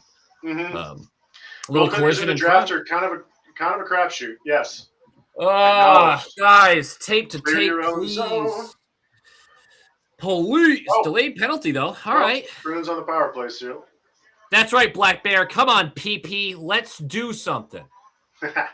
Let's that was a touch. Something. Okay. We've all been in that situation. Come on, PP. Yeah, went skiing a little too hard. It's just not working the same way. Oh, they got Sherratt on the cross check. That's what happened there. All right, good for Kastelik for drawing that one. Sherratt didn't like the call. Sherratt never likes the call, man. It was a battle in front of the net. Come on, it happens 5 times a game. What are you gonna do? You know what? I didn't see the replay, but I bet that's a good penalty call. Good job, refs. Those are my zebras right there. You my boy, Stripes. Yeah, you my boy. Until you're not, and let's keep that in mind. Yeah. Gostisbehere is not saying that today. Oh, that was like, yeah, that was ambitious.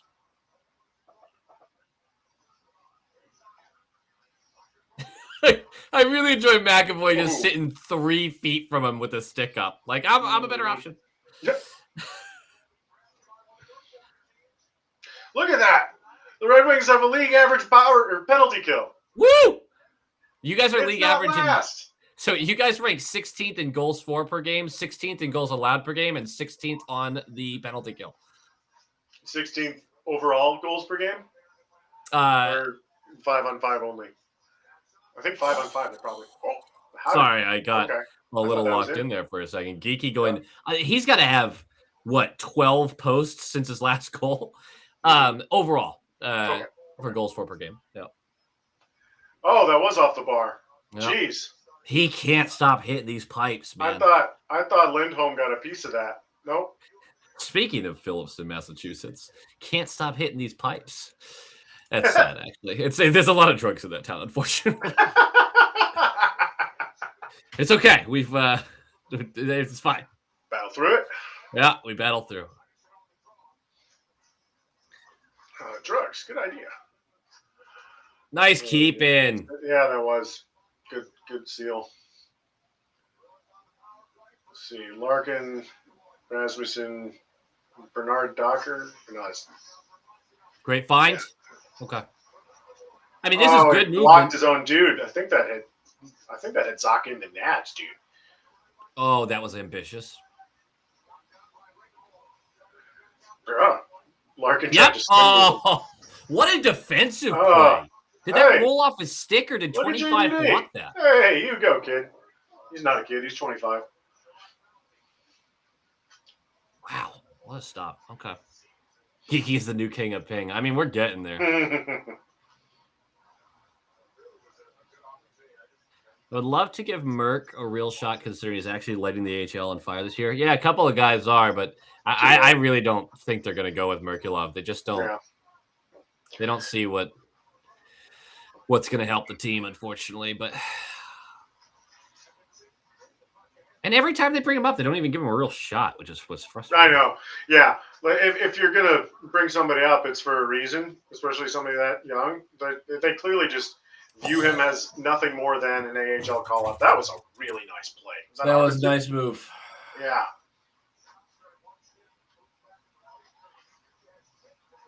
Oh, Cop with the deflection. Yeah. And really nice stick play by Corrali. That's a good power play, though. They don't capitalize, but that was good puck movement. Yeah, it was fine. I don't think either team's upset with that effort. Yep. All right. Man, this is a little bit of a battle here going. Mm-hmm. Yeah, pretty happy that there's no score on the board, to be perfectly honest. Yeah? I did it. Oh, I did it. You should see. I've got 2 game notes so far. Oh, yeah. 8:01 left of the first, there was a penalty, and then 2:35 into the second, there was a penalty. That's all I got. So. I mean, you can talk about Talbot's poor rebound control in the beginning until the last probably 10 minutes of gameplay. He's been pretty solid. That's right. You compliment him, Jambi. You talk about how good he is. You talk about how great this player is. Dude, Gibson's started 4 straight for this team. So he's not been getting the ice time that certainly not that he was used to last year. Although at 38 years old, it's probably a good thing. I mean, these guys in their late 30s, I think a lot of them are just like, I'm just happy to still be in the show, man. Like that's what I'm looking at. Jambi's internal crisis of rooting for a Bruins power. Brother, I live like this. Luckily, we only play 4 times a year. Yeah. For a very long time. We haven't met in the playoffs in a very long time. Nope, that was I'm struggling to remember. I think that was the very last playoff series that the Wings had, but it may have been Tampa Bay the next year. I forget if it goes Tampa, Boston, Tampa, or Tampa, Tampa, Boston. But either way, they only won 3 playoff games in their last 3 years. So nice. Yeah, not great. Not ideal. Look at this. God, this Boston is crazy. What the hell, man? What the hell? Everybody's in the hunt. Pittsburgh's at 44. They're in the hunt. Or 51, I should say. Yeah. I was looking at the games. What a rebound by Toronto. They really have. Yeah. Just lost yeah. back up. Yep. Well, their best players started fucking acting like it. Yep. Funny how that works. Yeah. Which is why the Nylander trade, again, is kind of crazy because if Austin Matthews gets hot, I kind of want to hold on to Nylander and see if he's Nylander just said, here's Raymond coming up the right. Great defense. That's Aspero. Good on him. That's tough rebound control again, though. That goes right up the center. Yeah, low along the ice on the far side. There's nobody there at home. Ooh, backhand. Talbot struggles, but he gets it. Yeah. And good rebound control. There you go. Yeah. I was also center mass. Sure. But that's a knuckle puck anyway. Those backhanders are not fun to face. Right. This poor just goes right around him. Yeah, that's ASP. Yep. Is DeBrincat on the ice, though? Have we figured that out yet? I haven't seen it. I don't see anything on Twitter about it. Yeah. Yeah, well. Yeah, right.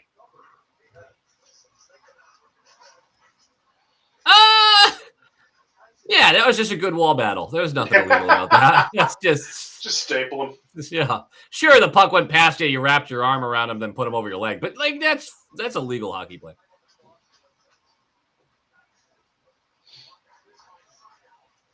Yeah, this third line has not been stellar tonight. That's the Wings fourth line I was alluding to earlier. Yeah. Now, Steve's Minton and Geeky are just not finding a lot of success in the moment.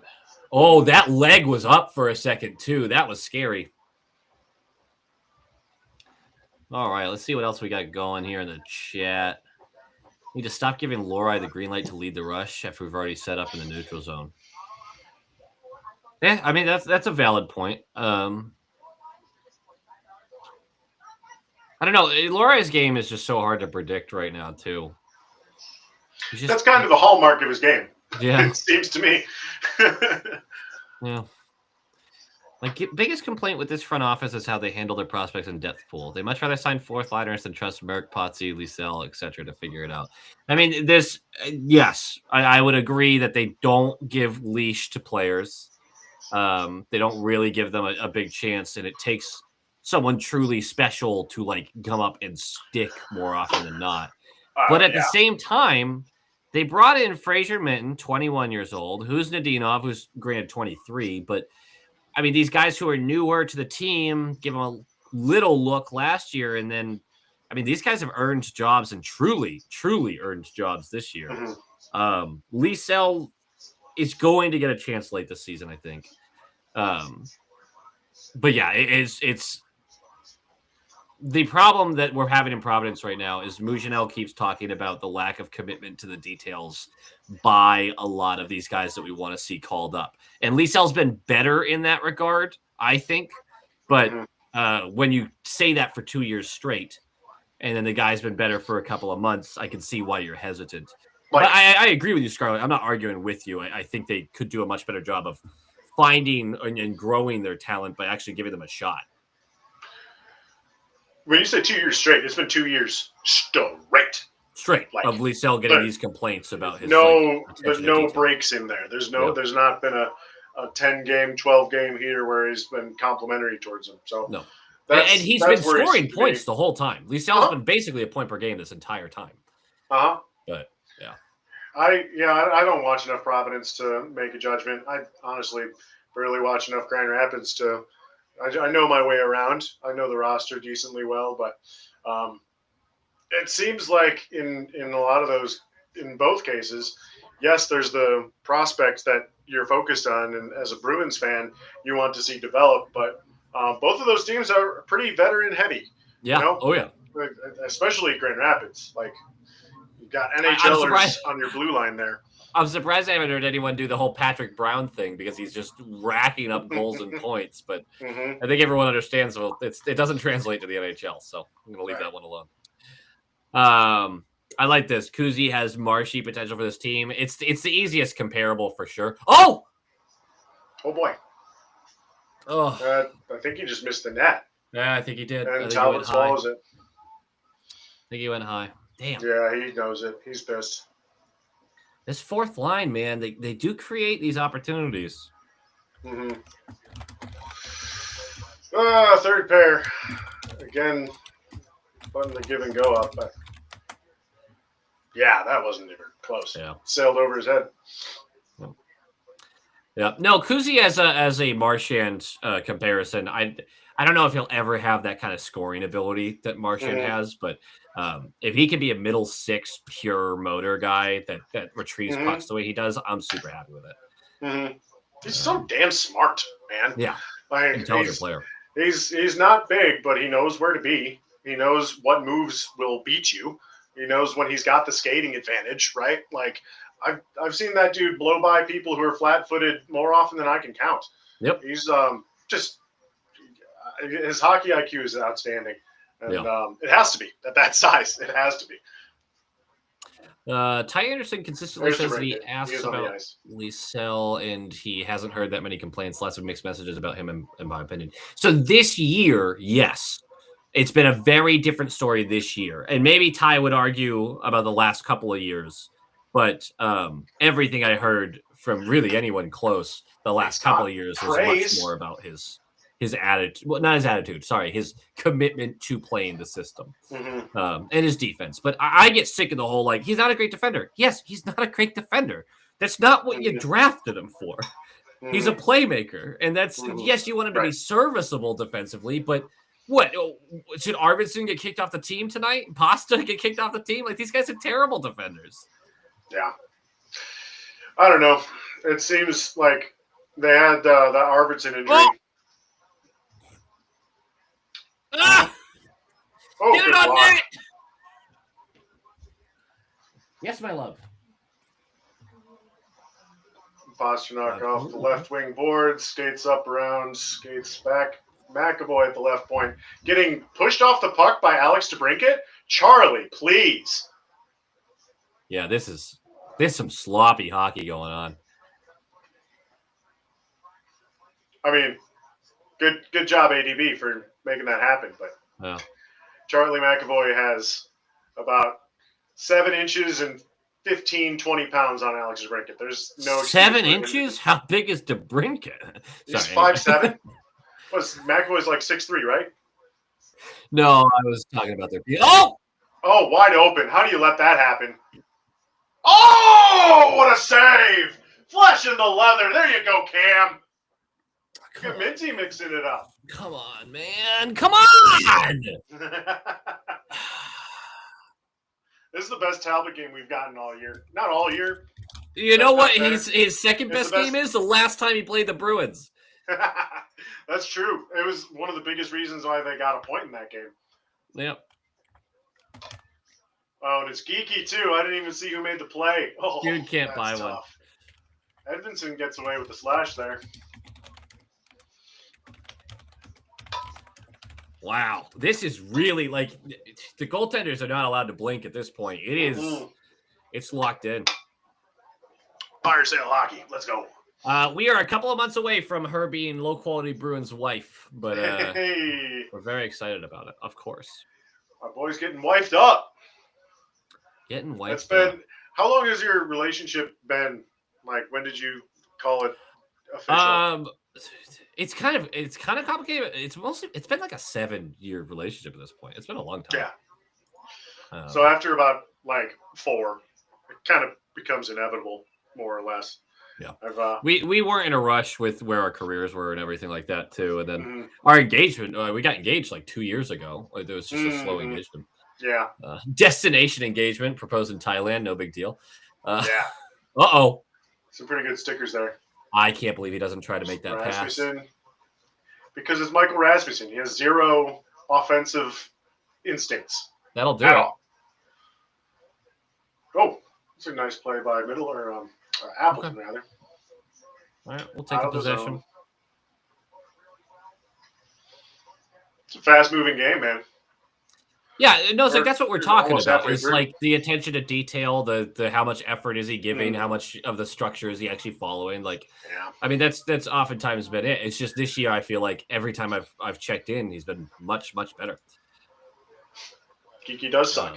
Geeky is terrible. Geeky's awful. He's a terrible player. He's a bad human being. Like, just terrible father. I should. Yeah, he's just a bad dad. Bad husband. Would only leave 2 games for his wife. What a jerk. Yeah. I can't believe how Geeky has become a staple of the Boston Bruins. It's still Isn't that crazy? God. You know what? As a theme, generally speaking, it's your channel. You can go ahead and lead that because it's probably a better commercial break topic that I was about to introduce. Oh, I was just going to say the game's great, Lyndon. It's really, really great. This has been fun. 0-0, but it's been fascinating. Mm-hmm. Hey, Duffy with the membership. Yeah, we got a membership from Duffy and a donation from Shaxter. Thank you so much. When's the wedding and can you DJ? Who the fuck says DJ? Shaxter, you're awesome. Who the fuck spells DJ out phonetically? I thought we stopped doing that in 1983. Weddings in April. Weddings in April. You know what? I will lie to you and say I'll check with the missus on the DJing. So how about that? And then Duffy, thank you so much for. I think this is a you re-upping. I think I'm fairly certain of that actually. But thank you so much. Mm-hmm. Who's the second Rasmussen? It's just fitting Detroit gets both Rasmussens. I mean, again, it would be a great fit for you guys.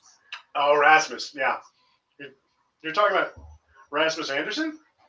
Oh, that's what I kind of assumed. That's not Rasmus. I guess I just my eyes glossed over the actual name. Are there multiple Rasmussens in the NHL? Hold on. Not as far as I'm aware. I hope not. We already got more than enough. This is Michael. Hold on. Oh no, that's from the mid 2000s. Duffy's killing it. I think it's just the one. Jeez, Duffy, thank you. Mm-hmm. I do love how it explains the emoji for everyone. It's perfect.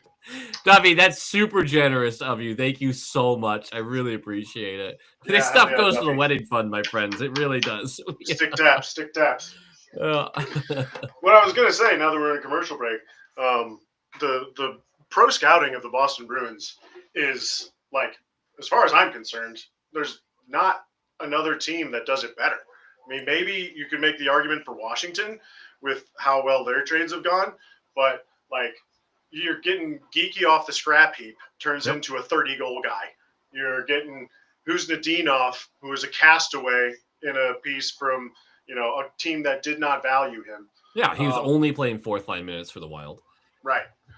That goes down some of the trades that they pulled off last year. The amateur scouting also, with the Zellers trade, they've done extremely well for themselves in this short down period, You look at this and it's like, why is the draft not going better? Which obviously there's a couple prospects now that you're kind of like, I don't know, we might have had some hits here. We'll see. But the pro scouting is far better than what the draft scouting has been. Mm-hmm. I like this. You had him on the right. I wish I could hear what Marco was saying. That's about it. It's the only thing I can compliment this broadcast for. Look at Pasternak shoving Edvinsson off the puck. Oh. And he gets it alone. He's off. He's off. What's your clock show right now? Oh, I guess it's stopped now. 9:24. Yeah. Yeah. Picking up fucking Minty, who's only getting better. Yeah. Fraser Minton has been great.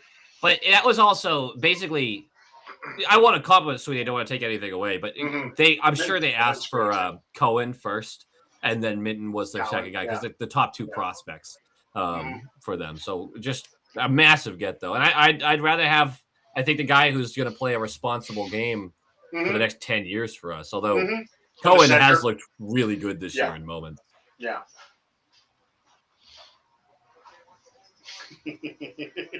Wise words, Duffy. Wise words. Uh-oh. Is he insulting me now? No. That's the first thing that comes to mind when it's wise words. As a married man, it solves more problems than it creates. Duffy, thank you so much. I knew I had seen your name a bunch in the past. I really do appreciate it. And we got something ruined for us, darn it. Uh-oh. Oh, I bet it's a face-off play. All right, let's see how this fucks up. I can't wait for it. Yeah. Oh, not clean, though. Oh, this is it. This is the shift. Here we go. Uh-oh. Oh, wait, yeah. Crashing.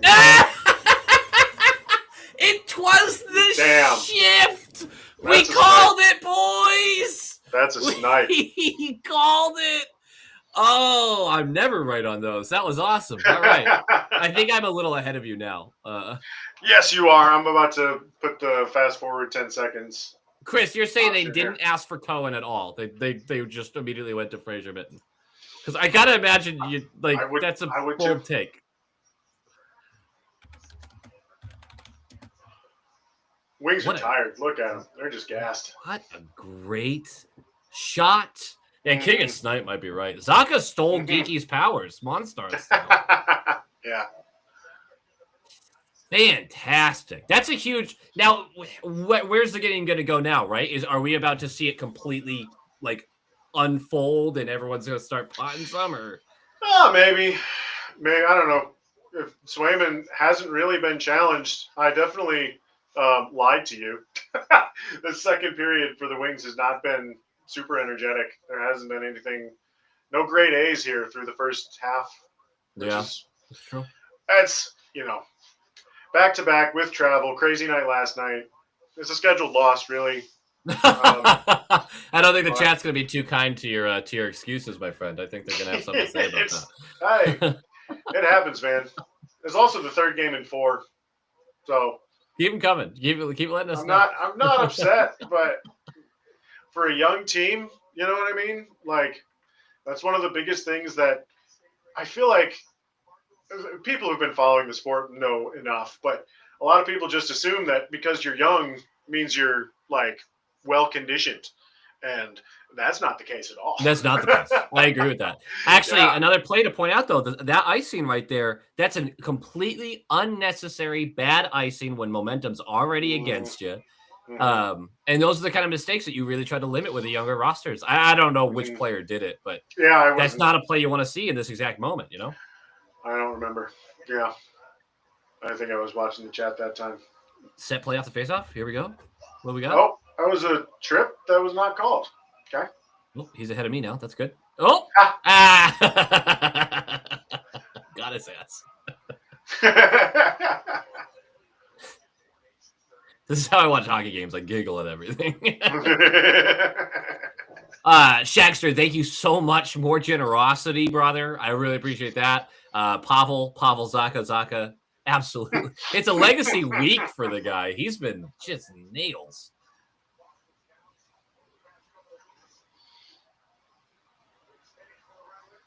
Ooh, dang, that was almost a really pretty play. Casper's got to get one there, man. Yeah, Larkin just didn't find his stick well enough on the backhand. Did the right thing, though. I mean, that's kind of the story of Marco's season to an extent. There's been some bad shifts, but to an extent, for the most part, it's just he's a 85%er. And it's just that last 15% that he can't get a handle on this year. Yeah. That's a hold. Come on. Or it's just Emmett Finney being 6'1", 180. It is a good breakout. You take advantage of the line change, take advantage of the space. Steves, you gotta get that one deep, though, brother. You gotta get that one deep.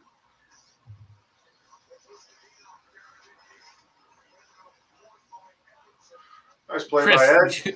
Chris, that's literally what we said, man. You're doubling down on what we already said.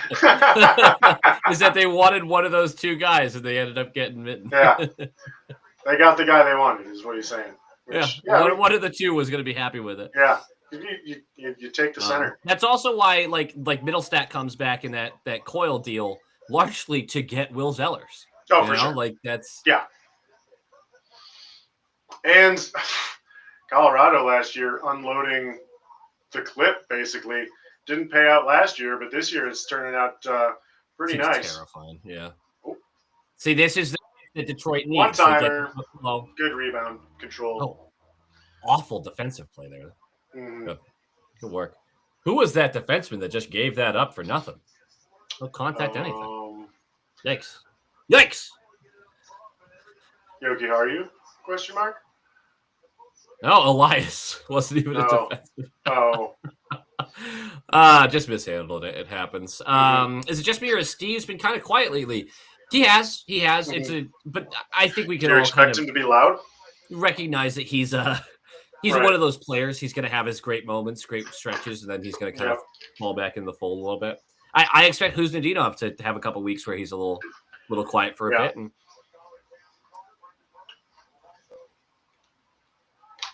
nice way to keep. Good job, Pete. Oh. Granted, it's against 38-year-old JVR, but good job. You're an asterisk kind of guy, huh? You know what I try and do? And this pisses off my Red Wings fan friends. I try and look at the game from the side of the other team as often as I can. So, like, case in point, the Montreal Canadiens win. They won 4-0 on the road at the Bell Center on Saturday night. Huge win. Montreal played a terrible game. They were just not active. They were probably having the same thing, 3-game and 4-night kind of deal for them. They took a couple of really dumb penalties. Like, it was just not a good night for the Habs. So, like, yes, it was a statement win for the Red Wings, especially after the season started by getting shellacked in your own barn 5-1. But that is not what Montreal is capable of. So you take it with a little bit of a grain of salt. Sometimes you just, you catch a good team on a bad night and you got to take advantage. So credit to them for doing that. Yep. But, it's hockey. Sometimes you get speed bagged. It's just part of it. That's the truth. Yeah. Scarlett, I totally agree. This is a fast-paced, enjoyable game. It's a lot of fun. Let's see here. Much prefer Mitten myself, honestly. I'm usually like that too. I like a guy who defends really well and then has like really subtleties to his game. I'm not going to act like I know a lot about Cohen, but I've been so wildly impressed by Mitten. Ella, I don't know anyone's nationality ever. Like, ever. I embarrass myself every time the Olympics come around or the Worlds come around because I'm like, I know Pasta's Czech. And I still have a hard time not saying Czechoslovakia, which is a horrible thing to say. Like, that's obviously awful, but like, I can't. My brain's dumb, and it just does that. I had no idea that Mitten. I thought Mitten was American. Like, I don't know. Wow, the Canes are hitting a little slump, huh? That's nice to hear, actually. My closest friend, my dearest closest friend, huge Canes fan. I live off of failures of his sports teams. I love it. It's the lifeblood of our relationship, and vice versa. Let me be very clear about that. What's up, Trot? How's it going? I'm doing great. Jambi is jabroniing over there somewhere. But it's been a great night. It's been a great chat. Everyone's kind of getting involved. The game's been awesome. Marco Stern's game winner. Fuck the Canes, absolutely. Fuck the Canes. Hey, I love coming back to that. So you're saying Steve's has DeBrusque aspirations without DeBrusque expectations. Hold on, let me think about this here. Bars, dude. Yes. That's what I'm saying. Is that a beer? No. Oh. I don't have any beer. Oh, so we had to buy a new fridge last week. Fridge went out. Ooh. Not a small purchase, let me tell you. No, not at all. Especially between the Christmas and right? Tiffany's birthday. There's a lot of money going out the door right now, and wedding planning. Yeah. But so we had to throw out like everything in the fridge, and I had to drink everything else that was in the fridge. So we're pretty bare bones in it right now. Yeah. Uh-oh. Bummer. Sorry you can't get some beer. Beer's good. Ooh, what a move by Johansson. That puck's still loose. Oh, you can't. Oh, God. Soderblom. Oh, Pasta, you got to, there needs to be a little more effort on that one. Zadorov splitting the defense, and he whiffs on the shot. Oh, that's brutal. And the back pass. Like, it was actually an accurate back pass. Shit. Oh my God, this is disgusting. I'm a couple seconds behind you, so I'm just watching these like gloves. Oh, these guys, they just keep slipping all over it. If this score held, and I know it won't, but if this score held, and the Bruins in their last 3 games have scored 12 goals, but have only scored 1 in the last 2. Yeah, I know. It's last 5 periods, 1 goal. Yeah. The 3 prior, 10. Or Tough. 2 goals, I should say. Yeah. They used them all up. It happens. Uh-oh. Hey, what up, Trot? That's great effort, though.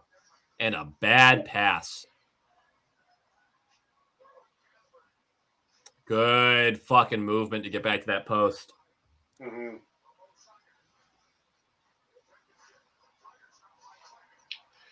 You're not. It's basically a turn. Oh, what is? Casper what are we doing? Nailed, or Finney just got nailed. Oh shit! Yeah. Oh, he's okay. Okay. He's all right. The puck management in the Bruins zone has been rough. Mm-hmm. Mm-hmm.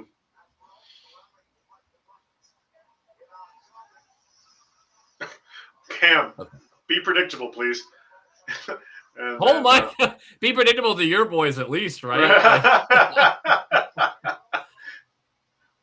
Look at Kaner. Castellic got dumped, and he did not. That's going to come back around. I feel like I've said that or thought that a couple different times. Yeah. Oh, nice effort, though. Yeah, they went back to Geeky Elias Pasta. I don't. It's just not a good line. I wonder if it's partial change, maybe. Oh, I love this comment. Is Swayman locking it down because he wants to be starter for Team USA? No. Swayman is locking it down because he thrives off of competition in the locker room. Right. If his backup is playing well, it's when he plays best every time. Yeah. Yeah, there's a lot to be said for that. That was a similar thought. He's just he's a psycho. Yeah. To put it in the best way possible. We're already the last him and Olmark was great. Yeah, I know. Real fast game. Yeah. And not without any action either. Oh. Yeah. Great move, Sway. Yikes.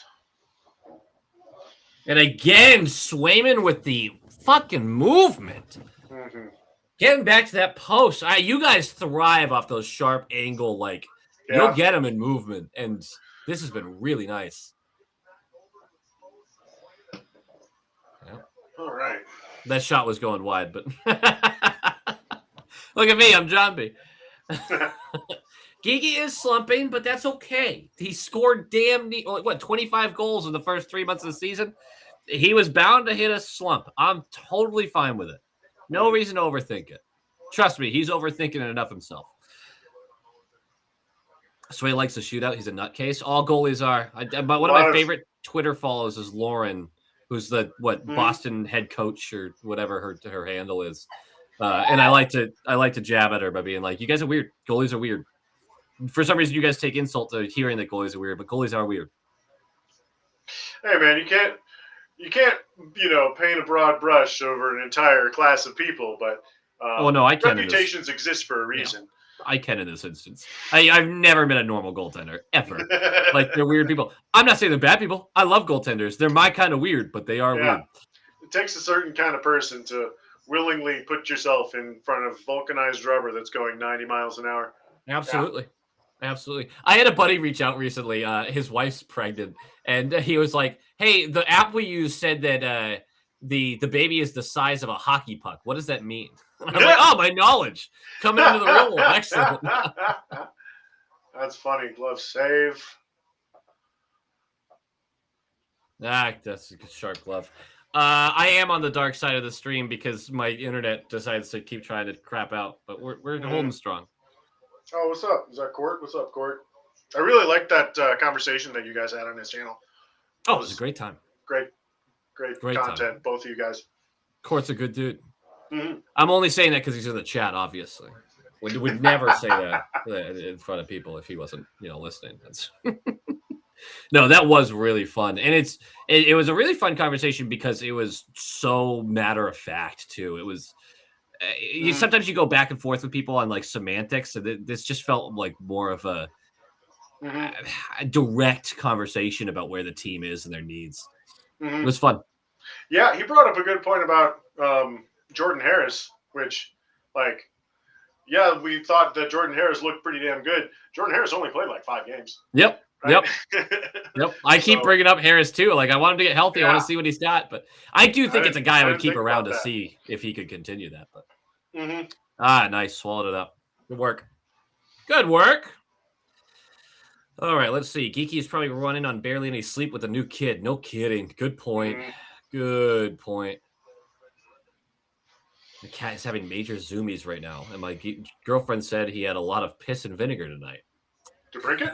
Then I got a call from Don Sweeney. Shaxter, you're right. Jordan Binnington is bad people. I agree. I kind of feel bad for Geeky. Can you imagine the shit he took for the name in school? It's not worse than my last name. I can tell you that right now. Boner? Yeah. My principal, as I graduated, called me Boner, which was fucking funny. But Ian Boner. How big of a high school did you go to, dude? Not big. It was pretty small. Oh, so you must have just not had a reputation then. Oh, I had a reputation. That's why he said it. How did I not know you? Oh, no, he knew. He knew exactly what he was doing. He did not like your boy. Shut up, No Shield. When Zadorov rushes the puck, does he ever accomplish anything? Yeah. Actually, this is a great topic. A couple of those solo rushes, they just haven't produced anything.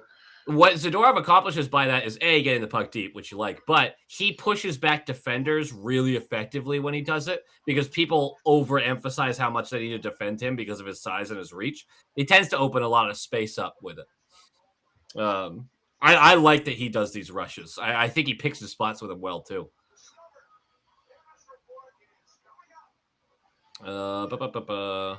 Minton looks like he's 12 years old. Yeah, he does have that baby face. Worthless. Yep, Ian Boner. That's right. It's pronounced Bonner, but yeah, no, it's very rare I hear a good one anymore. That name, a lot of jokes have been made, but you very rarely hear a new one at a certain point in your life. I'm sure Geeky's the same. Like, hard to tell him one that he hasn't heard before. Geeky. No, but funny story. My dad's name is Michael Richard Bonner, which means his friends called him Mick Dick Boner, which is it's pretty good. I think it's pretty good. Yeah, good work there. Need a pasta goal in the third. Wings are going to score soon. Yeah, I would be shocked if this score held. We're going to need to extend this one. Yeah, outside of the first period, there's a couple of really good opportunities. Sway had his glove on it, but they haven't really been able to put anything together fluidly. So credit to Boston for making that harder, but it's just been a pretty sloppy game all the way around. I think the last game that you and I streamed together was also like one of these real low-scoring kind of lame hockey games. I won't put this one in that category because it's been at least like traffic to the net, but but not an awful lot of finesse. There's been a lot of almosts in this one. Mm-hmm. Yep. Yeah. Sway and Talbot goalie battle. So, the Redwings retired Sergei Fedorov just last night, number 91. Put him in the rafters. Oh, and he's gone. So now I'm gonna go back. I'm gonna go back to the right side now. Excellent. Yeah. I was looking at you the whole stream. And I now, think when it's my internet dying, I get kicked out. When it's your internet, you get kicked out. That makes sense. I just got kicked out. There's, it might just be the server. I don't know. Yeah, it might. Who knows? But anyway, the first Red Wings number retirement in 6 years. They retired Red Kelly in 2019. Although Red Kelly was posthumous, or actually, was that posthumous? He may have been in his last years of life, and then he passed away like 1 year. Yeah, I know. He was a guy from the 50s, but yeah, it took 20 years, but there's only 9 numbers that hang in the Red Wings rafters. So it's, for a team that's been around for 100 years, they have been relatively selective. And, so it's quite the honor. It's well deserved. I mean, he's a legend of hockey that made his legend in Detroit, despite moving on with his career. I know that really hurt the Ilitches and like their feelings. That was, they felt like they had their they felt betrayed by having a better offer for more money and having better off decide to go elsewhere, go to Hollywood, play in Anaheim, then to Columbus and Washington. He played with Ovechkin. That's a lot of people don't realize that. Ovechkin's rookie year, he was on that team. Back in the day. Yeah. Oh, it was 20 years ago. But yeah, they were on a team together. Yeah. I'm still trying to figure out what I'm tweeting here. Yeah, no doubt. Who is well, that's I say that to say Zdeno Chara going to be honored on Thursday.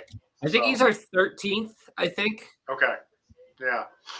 It's a hell of a week for jersey retirements in the Jambi household. Yeah.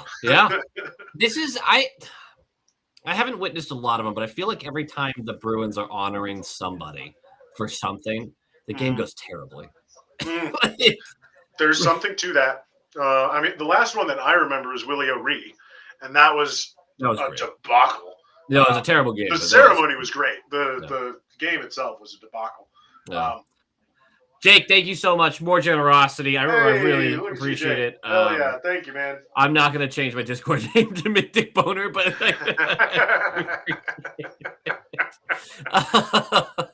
yeah. I'm a little stuck now because it used to be I could change my usernames and stuff, but now it's lowqual. It's going to have to be lowqual for the foreseeable future. But thank you again. That's really, really generous of you. I have seen the Russian 5 documentary. It's really good stuff. Also, the Russian 5 book by Keith Gave is one of the best hockey history books I've ever read, which there's like 2 hockey history books I've ever read, and that was the best one. So I highly recommend that if you're interested.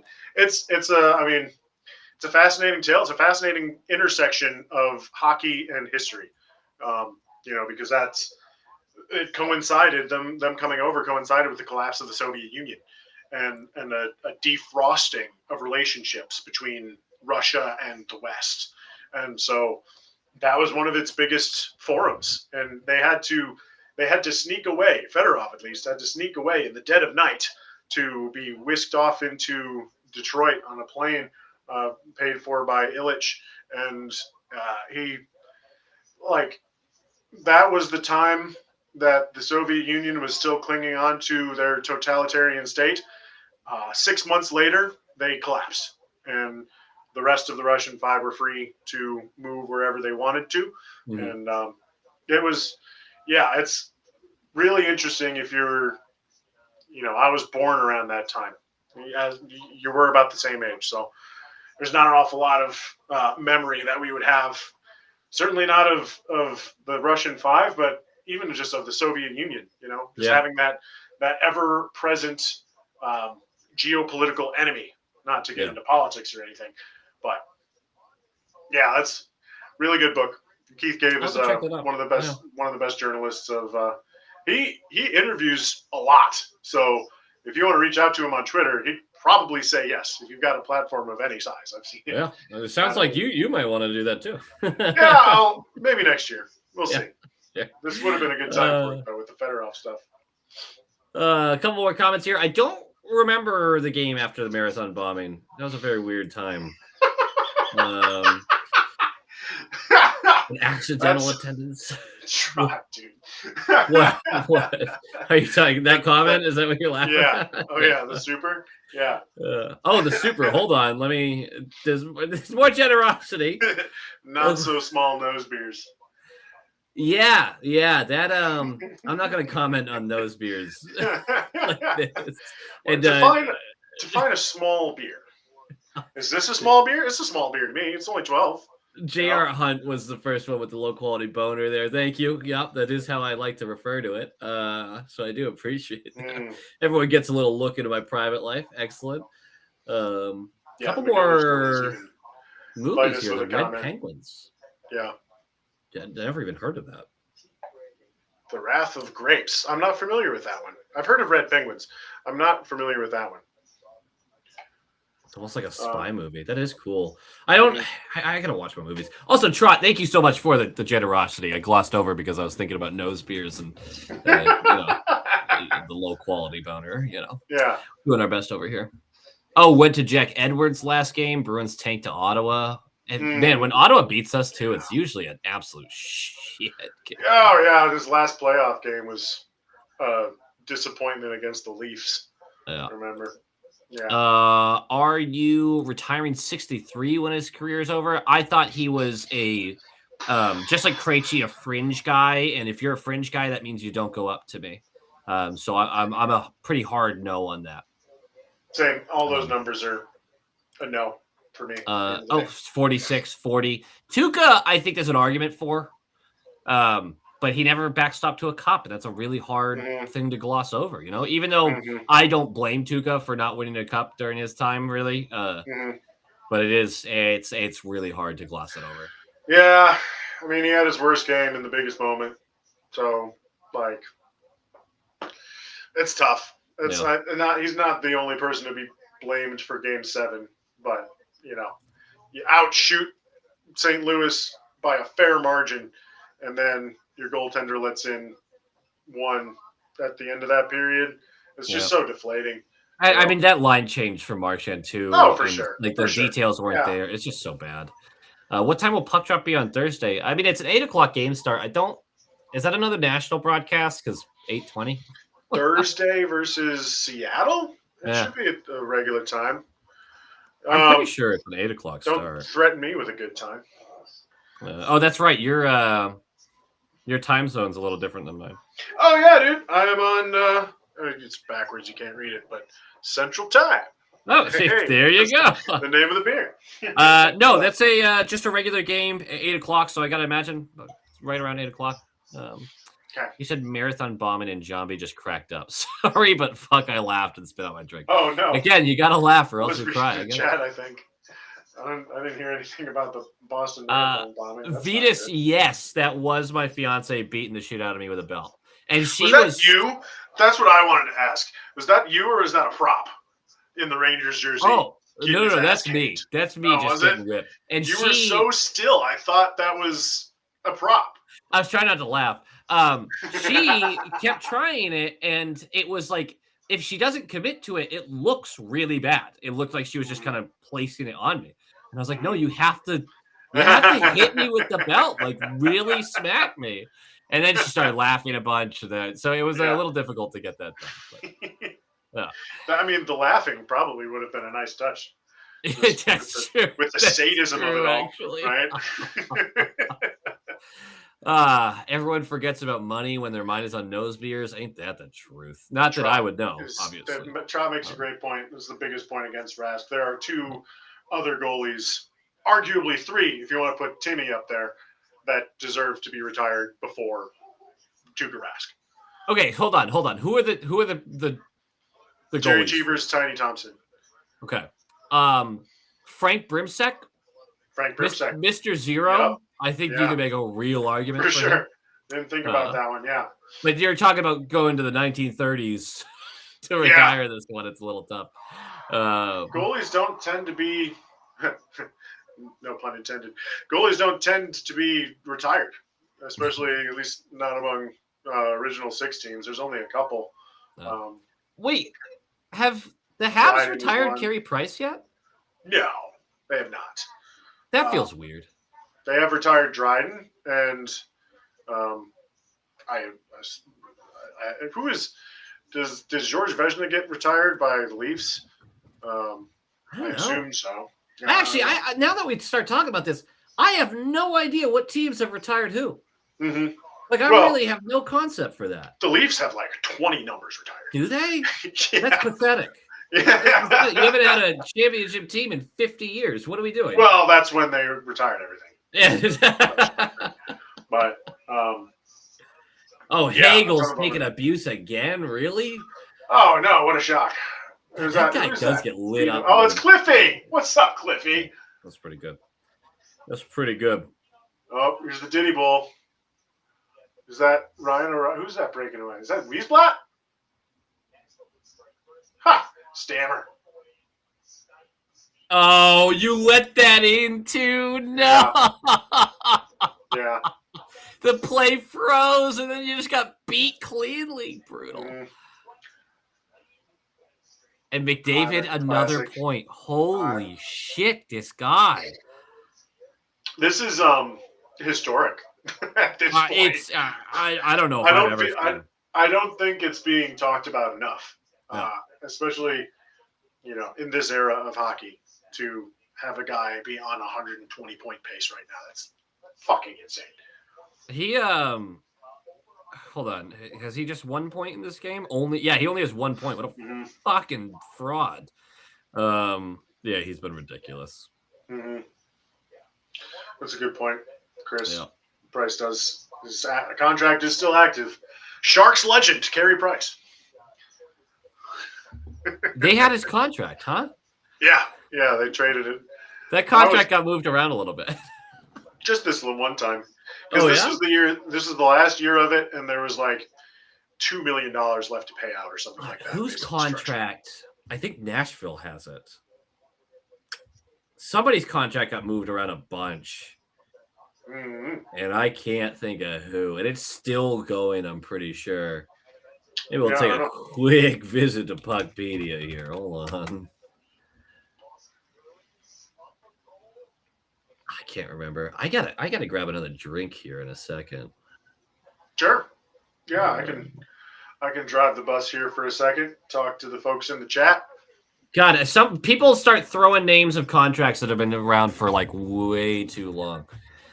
Yeah. I don't think it's Ryan Ellis. It might be, but there's another name that I can't quite think of. All right, I'll be back.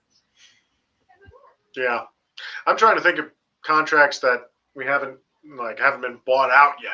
And there's just not many that are coming to mind. Shea Weber, says Shagster. I'll bring that back here once lowqual gets back. So for those who are not aware, while I'm around, I may as well plug. Ian's got a little banner that he can show, but I've got a podcast. It's a Redwings podcast. It's called the PFH podcast. You can listen to it wherever you get your podcasts. I just said the word podcast like 5 fucking times, but that's what self-promotion is all about, ladies and gentlemen. I don't have a YouTube channel just yet, but you can find me on X at Jambi_pot, and PFH Podcast now has its own feed. We're getting that rolling here soon. Just started that yesterday. That is PFH_podcast. So Jambi_pot, PFH_podcast. Really do appreciate you taking the time to listen. Rick DiPietro. Is Rick DiPietro's contract is still on the books somewhere? That's crazy. I have to look that up. That's insane.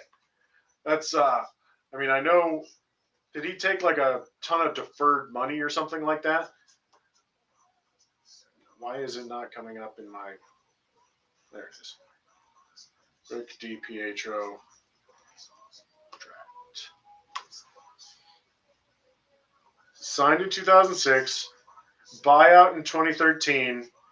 Still, okay, yeah. The Islanders are still paying him $1.5 million. But it's a buyout. I think what we were talking about earlier was active contracts. Shea Weber, Ian, was that? Yeah, I heard you guys say it as I walked away. Yeah. That's definitely who I was thinking of. Okay. Okay. For sure. And I heard that the DiPietro one is nutty. Mm-hmm. Yes, nutty. This is the banner for Jambi stuff. Please thanks. check it out. You can also find him on Twitter and everything. That was excellent riffing, my friend. Good work. Oh, thanks. Now I do want to reveal something to everyone. So I'm not doing the heavy drinking thing tonight, especially because I do have an episode to do after all this, where I'm gonna not remember any of the game and be able to talk about any of it. It's great. So this is a holy drink in my home. Oh, I've had those. Blue Flame Smokies. Yeah. So Blue Flame, we discovered years and years ago. It is so strong, like ridiculously, and it feels like it breaks your mouth. It's so bad. My buddy, Knuckle Puck, played a prank on me for years, where every time I would go over his house, he secretly was refilling this thing of Blue Flame, and I'd always talk about, like, I can't wait till we're done with this. The thing is, every time we drank it, we would get so drunk that I wouldn't fucking remember. And now I can't open this one. Always on stream. I can never Embarrassment. Dude, last time Tiffany brought me a jar and I couldn't open it. I was like, this is bad. Game's back on. But I'm gonna find a way to open this, and then so we're gonna take a shot. What was it called? Blue something? Blue I know Flame. the brand. It's Blue horrendous. Flame. Yeah. I mean, moonshine is gross, generally speaking. But, no. But it's my worst college experience was from moonshine. That's a story we can tell when the game's not on. But yeah, it was pretty bad. My first experience with Blue Flame is we were in a hot tub. So we were dehydrating ourselves. That's a terrible We drank idea. a full thing, not of Blue Flame, of Red Flame. We drank a whole jar of it, and then half a bottle of this, just me and one other guy. And we were so unbelievably hungover the next day that we forced a bunch of kids out of the penguin tunnel at the aquarium that we were going to. And we just lied in the cold area. It was pathetic, man. It was really bad. It was really bad. Wow. I'm not proud of it. No, I mean, you don't sound proud of it, but you don't sound as ashamed as you should. As I should be? Yeah, you got a point there. You got a point. There we go. Oh, what is that? Is there any penalties being assessed, or is it just? Puck looked like it was going into me. We should just call that a good goal. Oh God! This is. I call it Blue Phlegm because it makes your whole mouth. Oh yeah.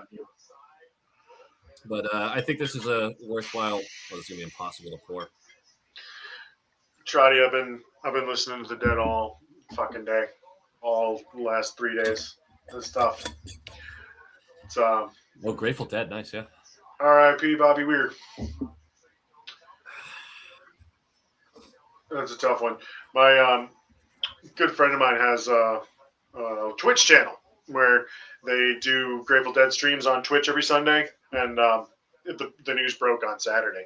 So he was on vacation, and he cut his vacation short to honor the occasion. Wow. Yeah. Only a day short. Still, though. Yeah. They woke up mad early on Sunday and made it back from northern Florida down to southern Florida. But yeah. Yeah, what I've listened to recently is a bunch of Bob Weir sit-ins from other bands. So, I don't know if you've ever heard of the String Cheese Incident. Andrew is a huge fan of the String Cheese Incident. I have not. Yeah, they're a lot of fun. They did a tour with Bob Weir's band back in 2006. And so I've been listening to a handful of shows with a bunch of sit-ins. Oh, good here we go. Save again with the glove. Yeah, that is a good save. All right. So, thanks for making me think of that. Sorry for the tangent. For some reason, this made me think of Trevor Moore and how the CIA definitely killed him. Oof. Whitest Kids You Know was so funny. One of my foundational programs. Yeah, really set the humor for that's when Doug and Sean come back. It's much more a vibe of inappropriate bullshit. Yeah. Cheers, everybody! This is gonna be painful for me, so I hope you all have a great night. I know it's a Tuesday, and I have a very important meeting in the morning, but that's fine. It's just one, whatever. It's just one more.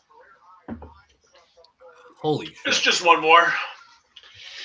It's just one more. It's like rubbing alcohol, man. Oh my God. It's been about 8 months since I've had one of these. Whoa! I promise you, I'm not some bitch with shots. This is just moonshine, dude. What do you expect? There's a lot of like fruity moonshine out there that's delicious. Yeah. This is not one of them. There you go, Marco. Anybody else's heart keeping mint in off. Good defensive play. Good work. Good work. Mm-hmm. 8 shots on goal for RV tonight? Seriously? Is that real? Oh, shit. He's been everywhere. It doesn't surprise me, but the number surprises me. Oh, God.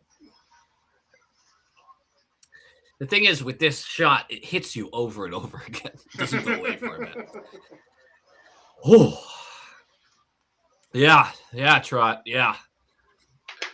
We have to do a shot per goal night, but I always really worry about live streaming those because those are the 7-2 games. Yeah, you might let an unfriendly word slip or so. Yeah. Drunk Me is usually pretty good. I'll like Drunk Me makes appearances on the podcast, of course. Mm-hmm. Doesn't make a ton of appearances on the YouTube channel, though. And there's another version of me that never makes it anywhere, and I don't want to. Okay. Yeah, drink alone. Okay. My wife just cheered, so... Hell yeah, your wife. Something good happened for Boston here. Sider's got the puck behind the net. There's no way. Don't look at the chat. Don't look at the chat. Goes all the way around. We're so far behind. Don't look at the chat. Yeah. Pasternak with the rush now. They don't even have numbers. If this turns into a goal. Great play, though. All right. Keeping it alive. We are very far behind. If David Pasternak on... Oh, another big rebound. Charlie McAvoy scores. No, he doesn't. Fraser fucking Mitten does. On the back door. Our boy. This guy is starting to really come alive. Mm-hmm. Wow. Yeah, Wifey Pot's saying, I love that guy. I fucking love Fraser Mitten. I'm already like, it takes one shot to really juice me up. Here we go. Any other night, I'd be about it. Look at this cycle, though. This is perfect. Collect and the precision and timing of that play. Beautiful. I don't know if that's even Andrew Kopp's fault. Also, I love how people are like, Mini Bergeron. I'm pretty sure Bergeron had 70-something points in his first year. Or his 21-year-old year. Holy shit. What brilliant. Great work. I don't know. Yes, that's just one that you give up by being smaller, I guess. And then Kopp tries to cover for DeBrincat, leaves Minton alone. I mean, they're scrambling at that point, too. That's honestly still pretty good defensive coverage up to that point. Mm-hmm. And then it really... Yeah, no, it was fine up until that, yeah. Yeah. Yeah, we know we're behind. 2-0. 2-0. This isn't like the Bruins do need to really focus here. This is not something you can shell up against this Red Wings team right now. Mm-hmm. You guys have I don't know. Actually, as comebacks, tired, man. You guys been not great at it. There's like the big comeback was against the Blues back when we thought the Blues might actually be decent. Yep. And then early in the season they had comebacks against or who was it? It was just a number of 6-on-5 goals that tied the game. Yeah. So that was not exactly a comeback, but not, Who's 77 for you guys? Edvinson. I don't think he's had a great game. No, I don't think so either. He tends to...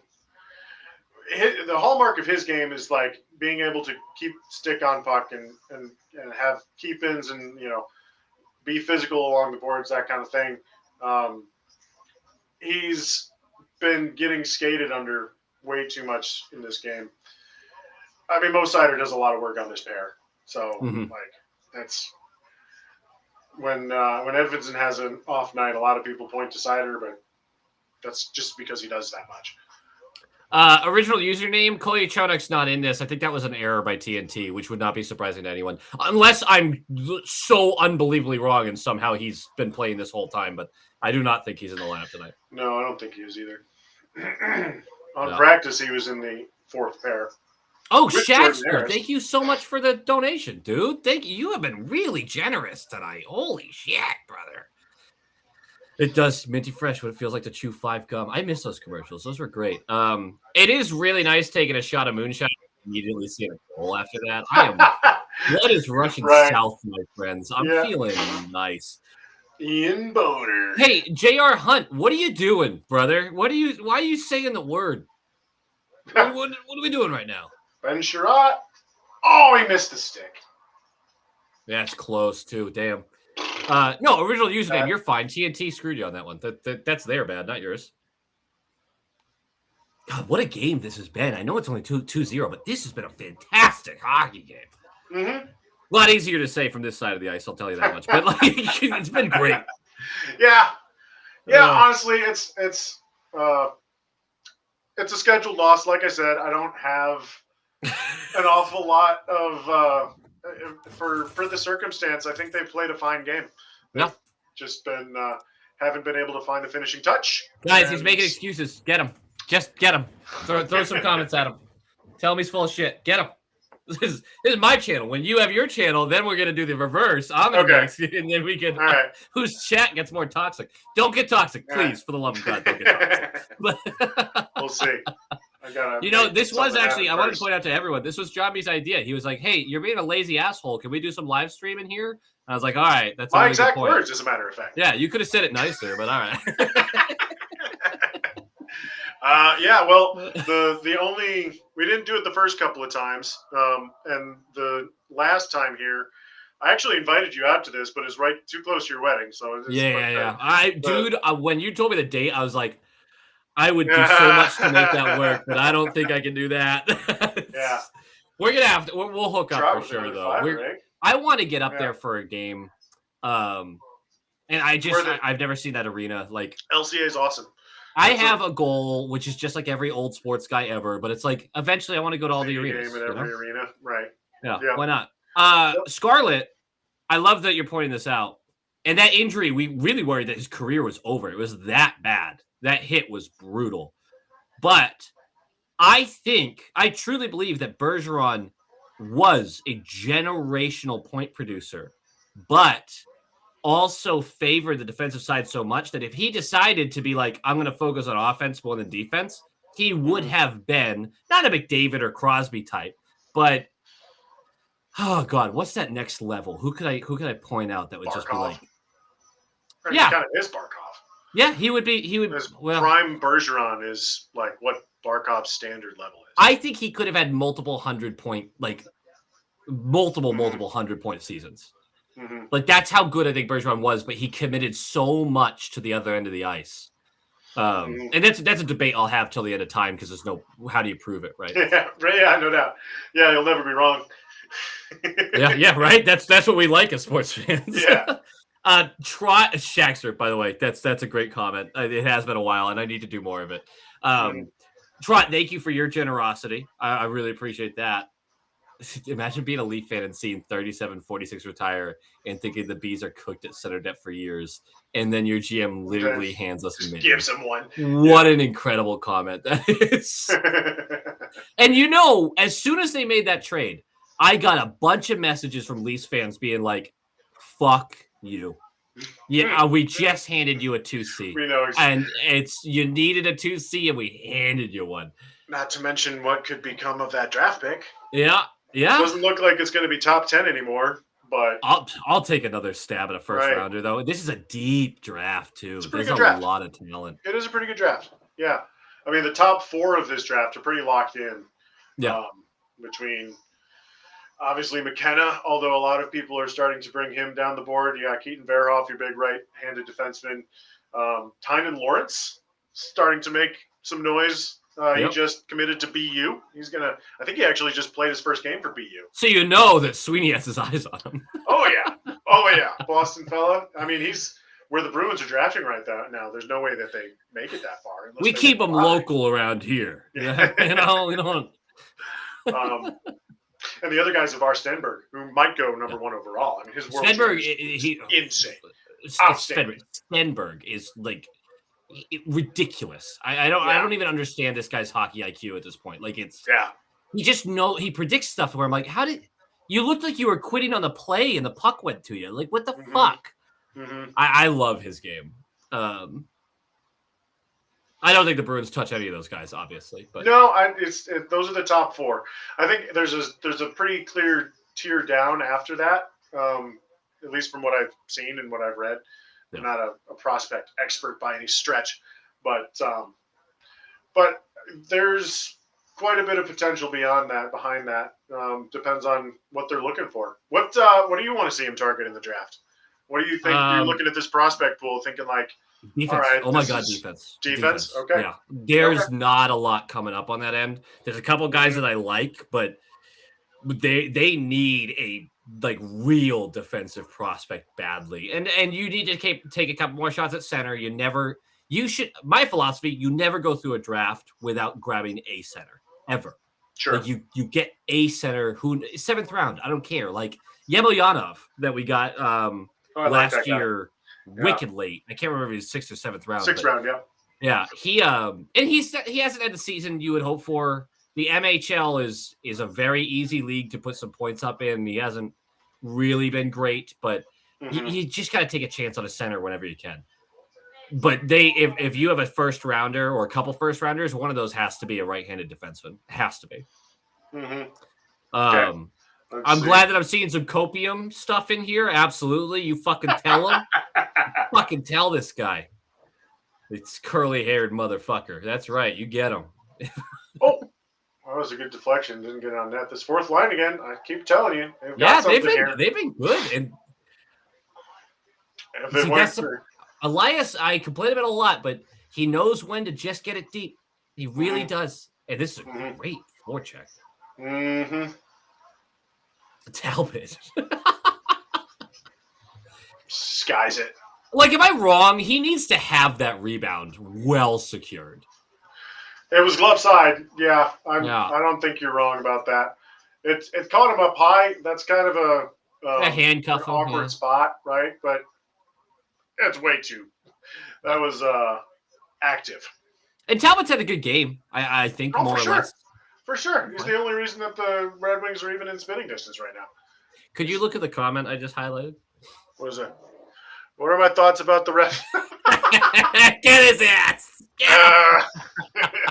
Stealthy Potato!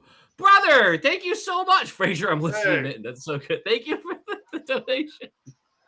It's 10 Canadian dollars. It's not real dollars. It's not real dollars. Hey, look, we keep going this way. The Canadian dollar is going to be worth a lot more than the American one. Yeah. No offense. Yeah, no. That's I have a lot of I talk to a lot of Canadians at this point. Look at that turning the screw. Yeah, that's right. That's a good sport. Oh man, that's a good sport. Yeah, that's a really good. I hope somebody captures that. That's a really good gif. I will cover the game for the Chara ceremony, of course, and we'll mention it. But I don't think we're live streaming that one. This is high quality fiance's birthday week, so there's a huge focus on that. It's really birthday month. It's not birthday week. It's she can ask for any favor this entire month and she gets it. Okay. But the truth is, she asks for anything any time of year and she gets it. So that's what I like. Already married. I liked the comment earlier about the yes dear stuff, and I mean, I love doing shit that she goes to work, and I would love to retire her. I'm not that good of a. I got to make a lot more money, but I love when she goes to work and she works in a building where it's 95% women, and she'll talk about something I did, and everyone's like, "I wish my husband." I like making other husbands and boyfriends look bad. Like it's a competitive thing. Yeah, we know that. I could do that. I would be broke, but I could do that too. I'm starting to get there for sure. No, she understands it sometimes. So for her birthday, we do birthday week, and what I typically do the past couple of years is I buy 7 gifts, and every day she comes home and she pulls a raffle, and that's the gift she gets, and they're displayed in the front room, and it's super exciting. But the thing is, most of the gifts are like $20 because we can't afford something crazy or anything. And even some of the gifts are like $5. They're very simple, but it's something that she gets so excited about the raffle portion of it. Like she cares way less about the gift and more about the excitement of drawing what it is. And one of them is usually a big. That's a great job. Good idea. I got the idea from somebody who's in the worst relationship on the planet, which is kind of funny. Okay. Yeah. Well, so hopefully that doesn't become a trend with that idea, but you know what I mean. Yeah, I don't think that's why. I hope not. That's not why. I'm not going to tell you what day her birthday is, but it's soon. It's in this vicinity. There's Arvidsson and Middlestat. There's a big rebound. Talbot is able to bail it. Great save. And honestly, the disguise of the shot, get between the defender's legs, screen a little bit. That's a good play by Arvidsson. Talbot stayed wise to it. Yep. I think the Wings kind of are resigned to their fate here. They're just trying to play out the string. I don't get that vibe. You think they're kind of just playing through? Oh, look at the shot count, man. Like, it hasn't really moved since, I don't know how many shots they have this period, but it's not 10. I know it's not good. It's not good. It's 12-0. 12-0. It's 12. According to NHL.com, it's 12-0. Okay, yeah, that's it's not good. Maybe you made a good point there, actually. 13. Arvidsson just got his 10th. Yep. That's a ridiculous number. And Pasta can't handle it. That would have been game over, man. Well, he's no Arvidsson, you know. And then Sandy Pellica gets the penalty. Yeah. He's been devouring that kid. That's and that's the thing. That'll happen. That'll happen. And honestly, from a Red Wings side of things, and correct me if I'm wrong, is there not just this vibe of like this season has seen so much growth, so much improvement. There's excitement about the future. But now at this stage, you just want to see them hold on to a playoff position. It's not about first in the Atlantic. It's not about, it's like play your game, have good results. Like this is obviously a rough game for you guys, but this is growth. This is good growth. Yeah, it's, I think that's more or less accurate. I would caveat that by saying two of the biggest prospects that the team has in Marco Kasper and Nate Danielson have been pretty underwhelming. Sure. But, okay. I mean, Emmett Finney being above water on the top line for most of this season as a 7th rounder in his draft +2. That's cool. I'll take that. And, you know, Axel Sandin Pellica not having to use a bridge year from the AHL to the NHL. I'll take that too. Coming straight from the SHL and, you know, he only had like 4 games in the AHL plus the playoffs, which was painfully short last year for Grand Rapids. This is the more important thing, at least if we're talking about growth, is the growth of Mo Seider and the growth of Simon Edvinsson. True Norris candidate. Like, unbelievable. Yeah. If you listen to the that fantasy recap that we did, or the preview that we did, that was one of my bold predictions for the Red Wings season, that Seider would get Norris votes. And, you know, Cale Makar's still there, so he's not winning it. But I think he gets votes. I think he gets finals. Hey, he just made that great play on Arvidsson right there, ties the stick up. Anyone who, if he continues this play, if he does not make the ballot for you, there's a question mark. Like 5th, fine. Like you can at least argue 5th, but like he needs to make the ballot. Yeah, agreed. And he's on he's on a 60-point pace, 65 points. I guess a career high for him. Oh yeah, I keep forgetting that. Like you got to have 90 points as a defenseman to fucking win it. It's so dumb. I know, but his ice time is looks like McAvoy's going to the box. 4-on-4 scam.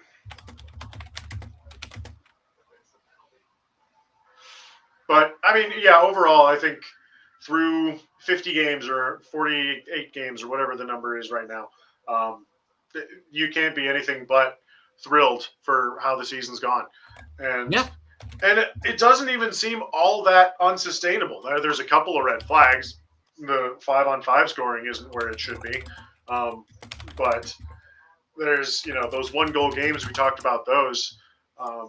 But as we talked about on the PFH podcast, you can keep plugging it. Yeah, it's what I live to do these days. Apparently, one of the biggest things that I really really like about this Wings team is that when they score first, okay, so it's 48 games now.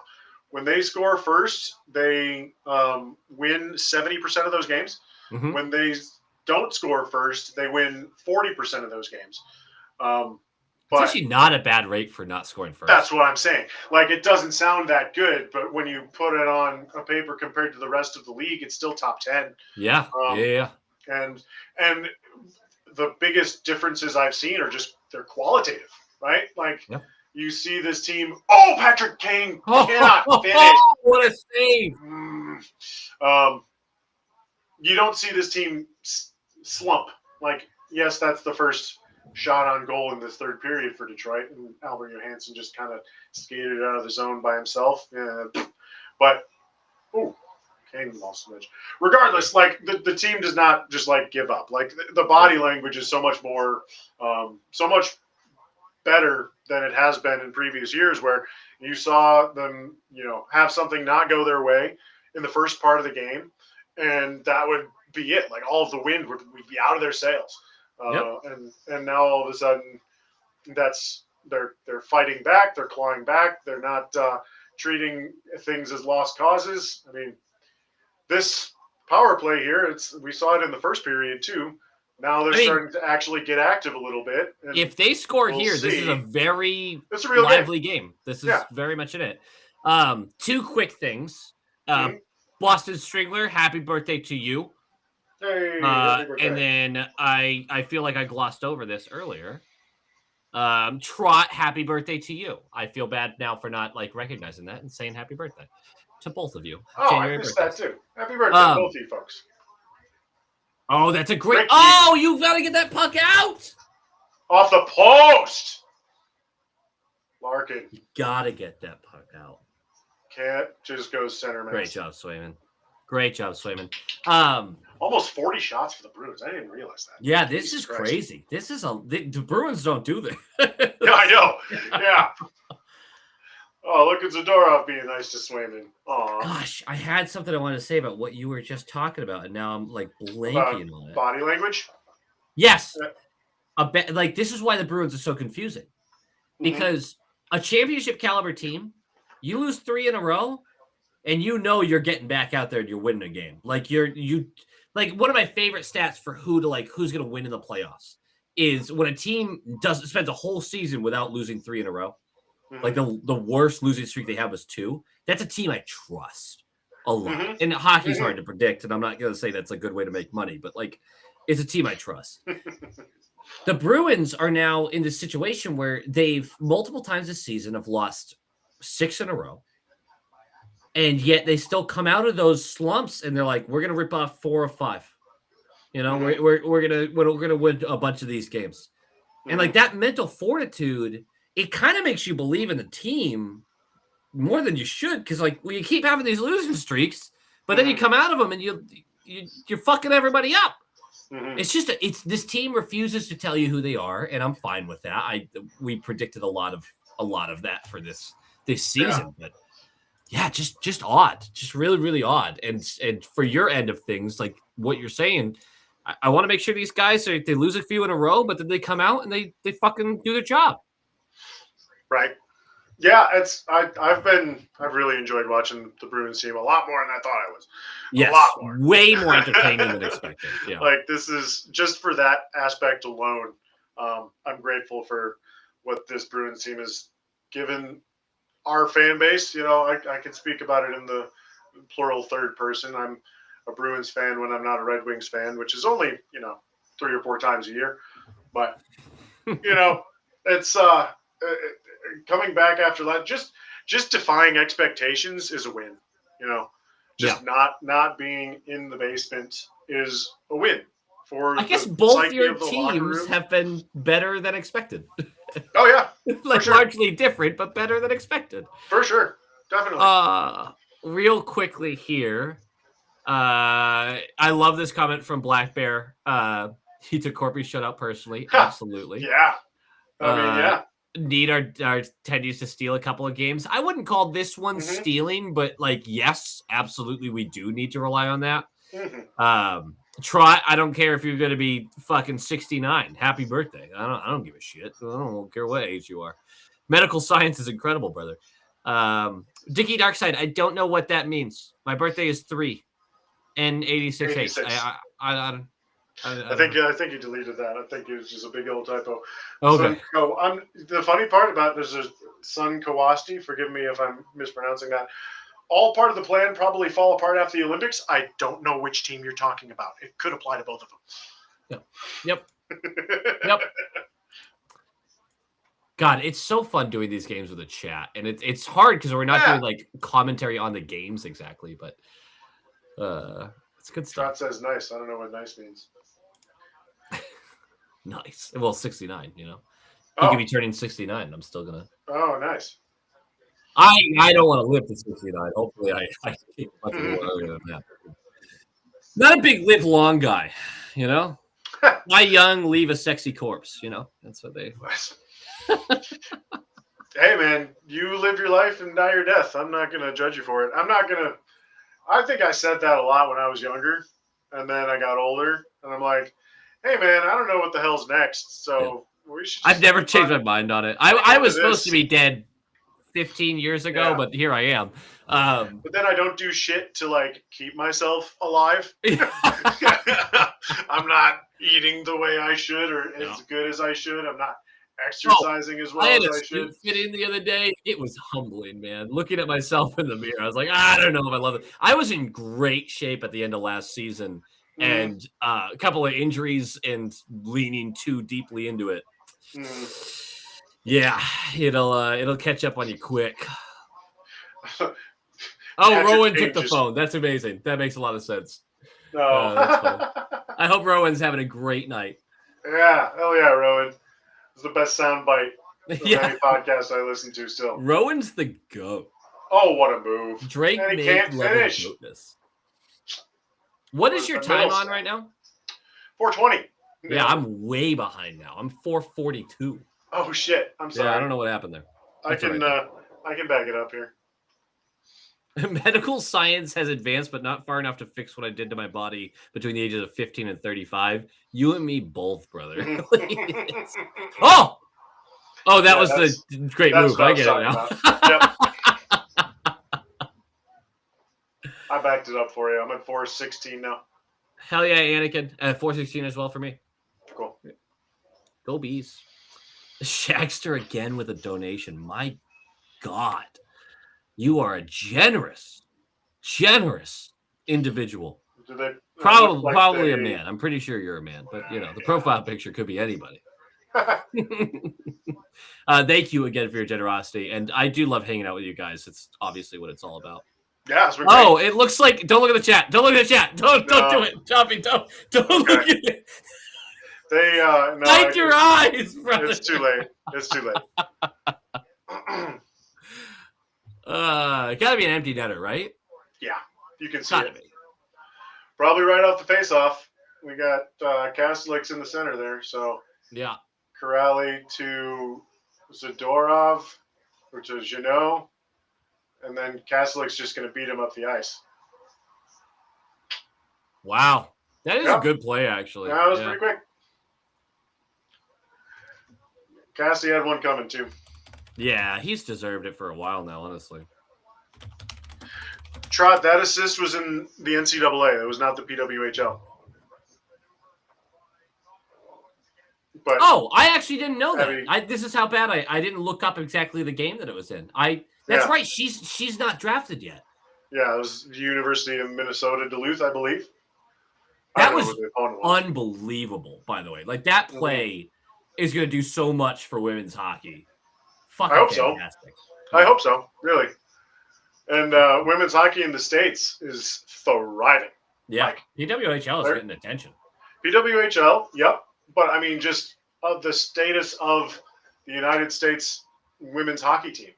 Yeah. Their season series, like they did the rivalry series with Canada, and they won all 4 games, like convincingly.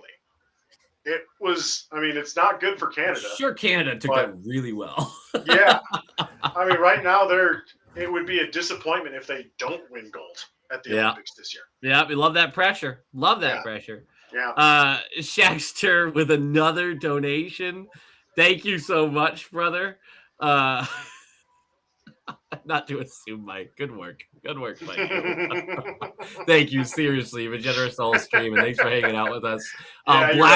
Black Bear as well. Thank you. I'll throw Jambi a couple of bucks now that you mention it. Maybe. That's fine.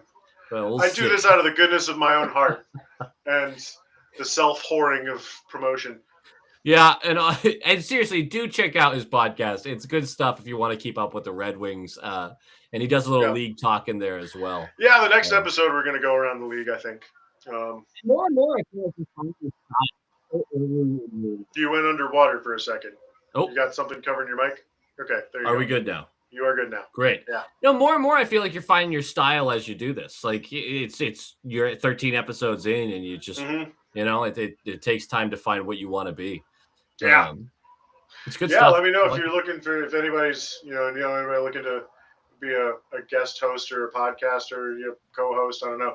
I've done a couple of pods. I want to have some repeat guests. I think one of the first guests I had was a guy named Diddums, who was a lot of fun, but his microphone was terrible. So got to upgrade that if that's going to be the case. But we had some pretty good chemistry. I don't know.